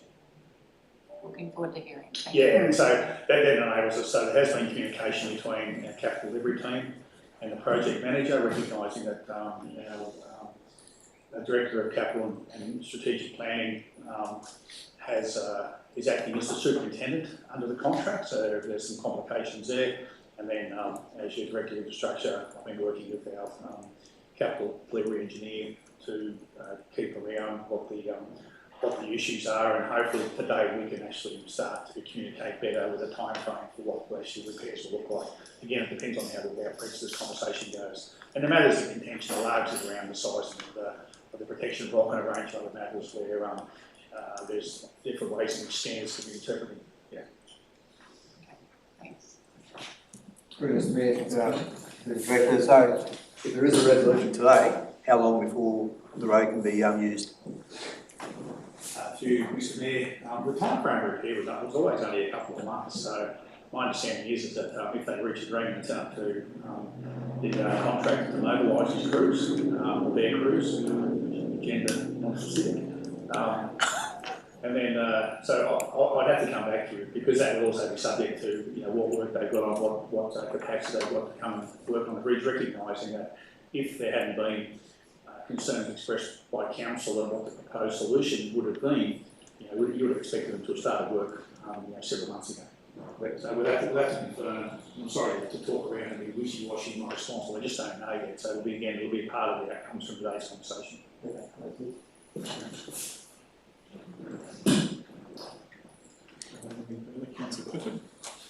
Yeah, through you to the CEO. the trial crossings, blockages in Main Street are due to come to a close on Saturday. That would be 6 months, I believe. I'll let Gary talk it through, but Okay. yeah, it's a bit longer. So have we got any outcomes from the trial closure? And can we put the street back to the way it was, take out the planter things, because all it's doing is making people walk through the gardens, because I'd rather them walk on the other stuff rather than through the gardens. And maybe we could coincide that with the NBN. No, that's up the other end, isn't it? The NBN stuff is up the pub end that she sent us out a thing for. But yeah. Director Murphy? Thank you, Mr Mayor. Thank you for the council. Good for the question. So yes, there has been a review of the documentation, recognising the trial doesn't close until the 1st. But we have actually had several inspections of the street with responsible officers. There has been a report provided to ELT on a proposed go-for. That will be presented to council pending. So it's actually been prepared, and we should be able to brief you on what recommendations are, and then that will then determine whether or not we need to come back to council with a formal resolution, if that's how you wish to do business. If not, if there's general consensus and support for what's proposed, which is largely on the lines of what you're suggesting. There's also some budget implications, but yeah, there is a full presentation coming. Maybe even as early as this afternoon. Yeah, I like the pedestrian crossings, and a lot of people are using the proper pedestrian crossings, but there's still people that just walk out in the middle of the street, and they should be discouraged. Or little signs at your own risk that this is not a crossing. So I do like the crossings, I use them, and I'm not opposed to walking 50 feet up the road to use a crossing, but some people are. I just think there needs to be some clear delineation between this is not a crossing, this is a crossing. So yeah, that's been explored. We've also got the feedback from our community engagement officers around through various mediums what we've got back. There's a range of recommendations to remove confusion. There's also aspects of what's been discussed in the past, which is actually not correct in relation to the current traffic law in Queensland around who has right of way in certain situations. So we hope to be able to present all that to you and get some direction from the council if you support the direction the ELT proposes to go in. Look forward to it. Thank you. Any other matters, councillors? Okay. Without further ado, we'll close the meeting, and I declare the meeting closed at 2:05 p.m. Thank you, everyone. Gary, somebody's knocked in a little close to stop people.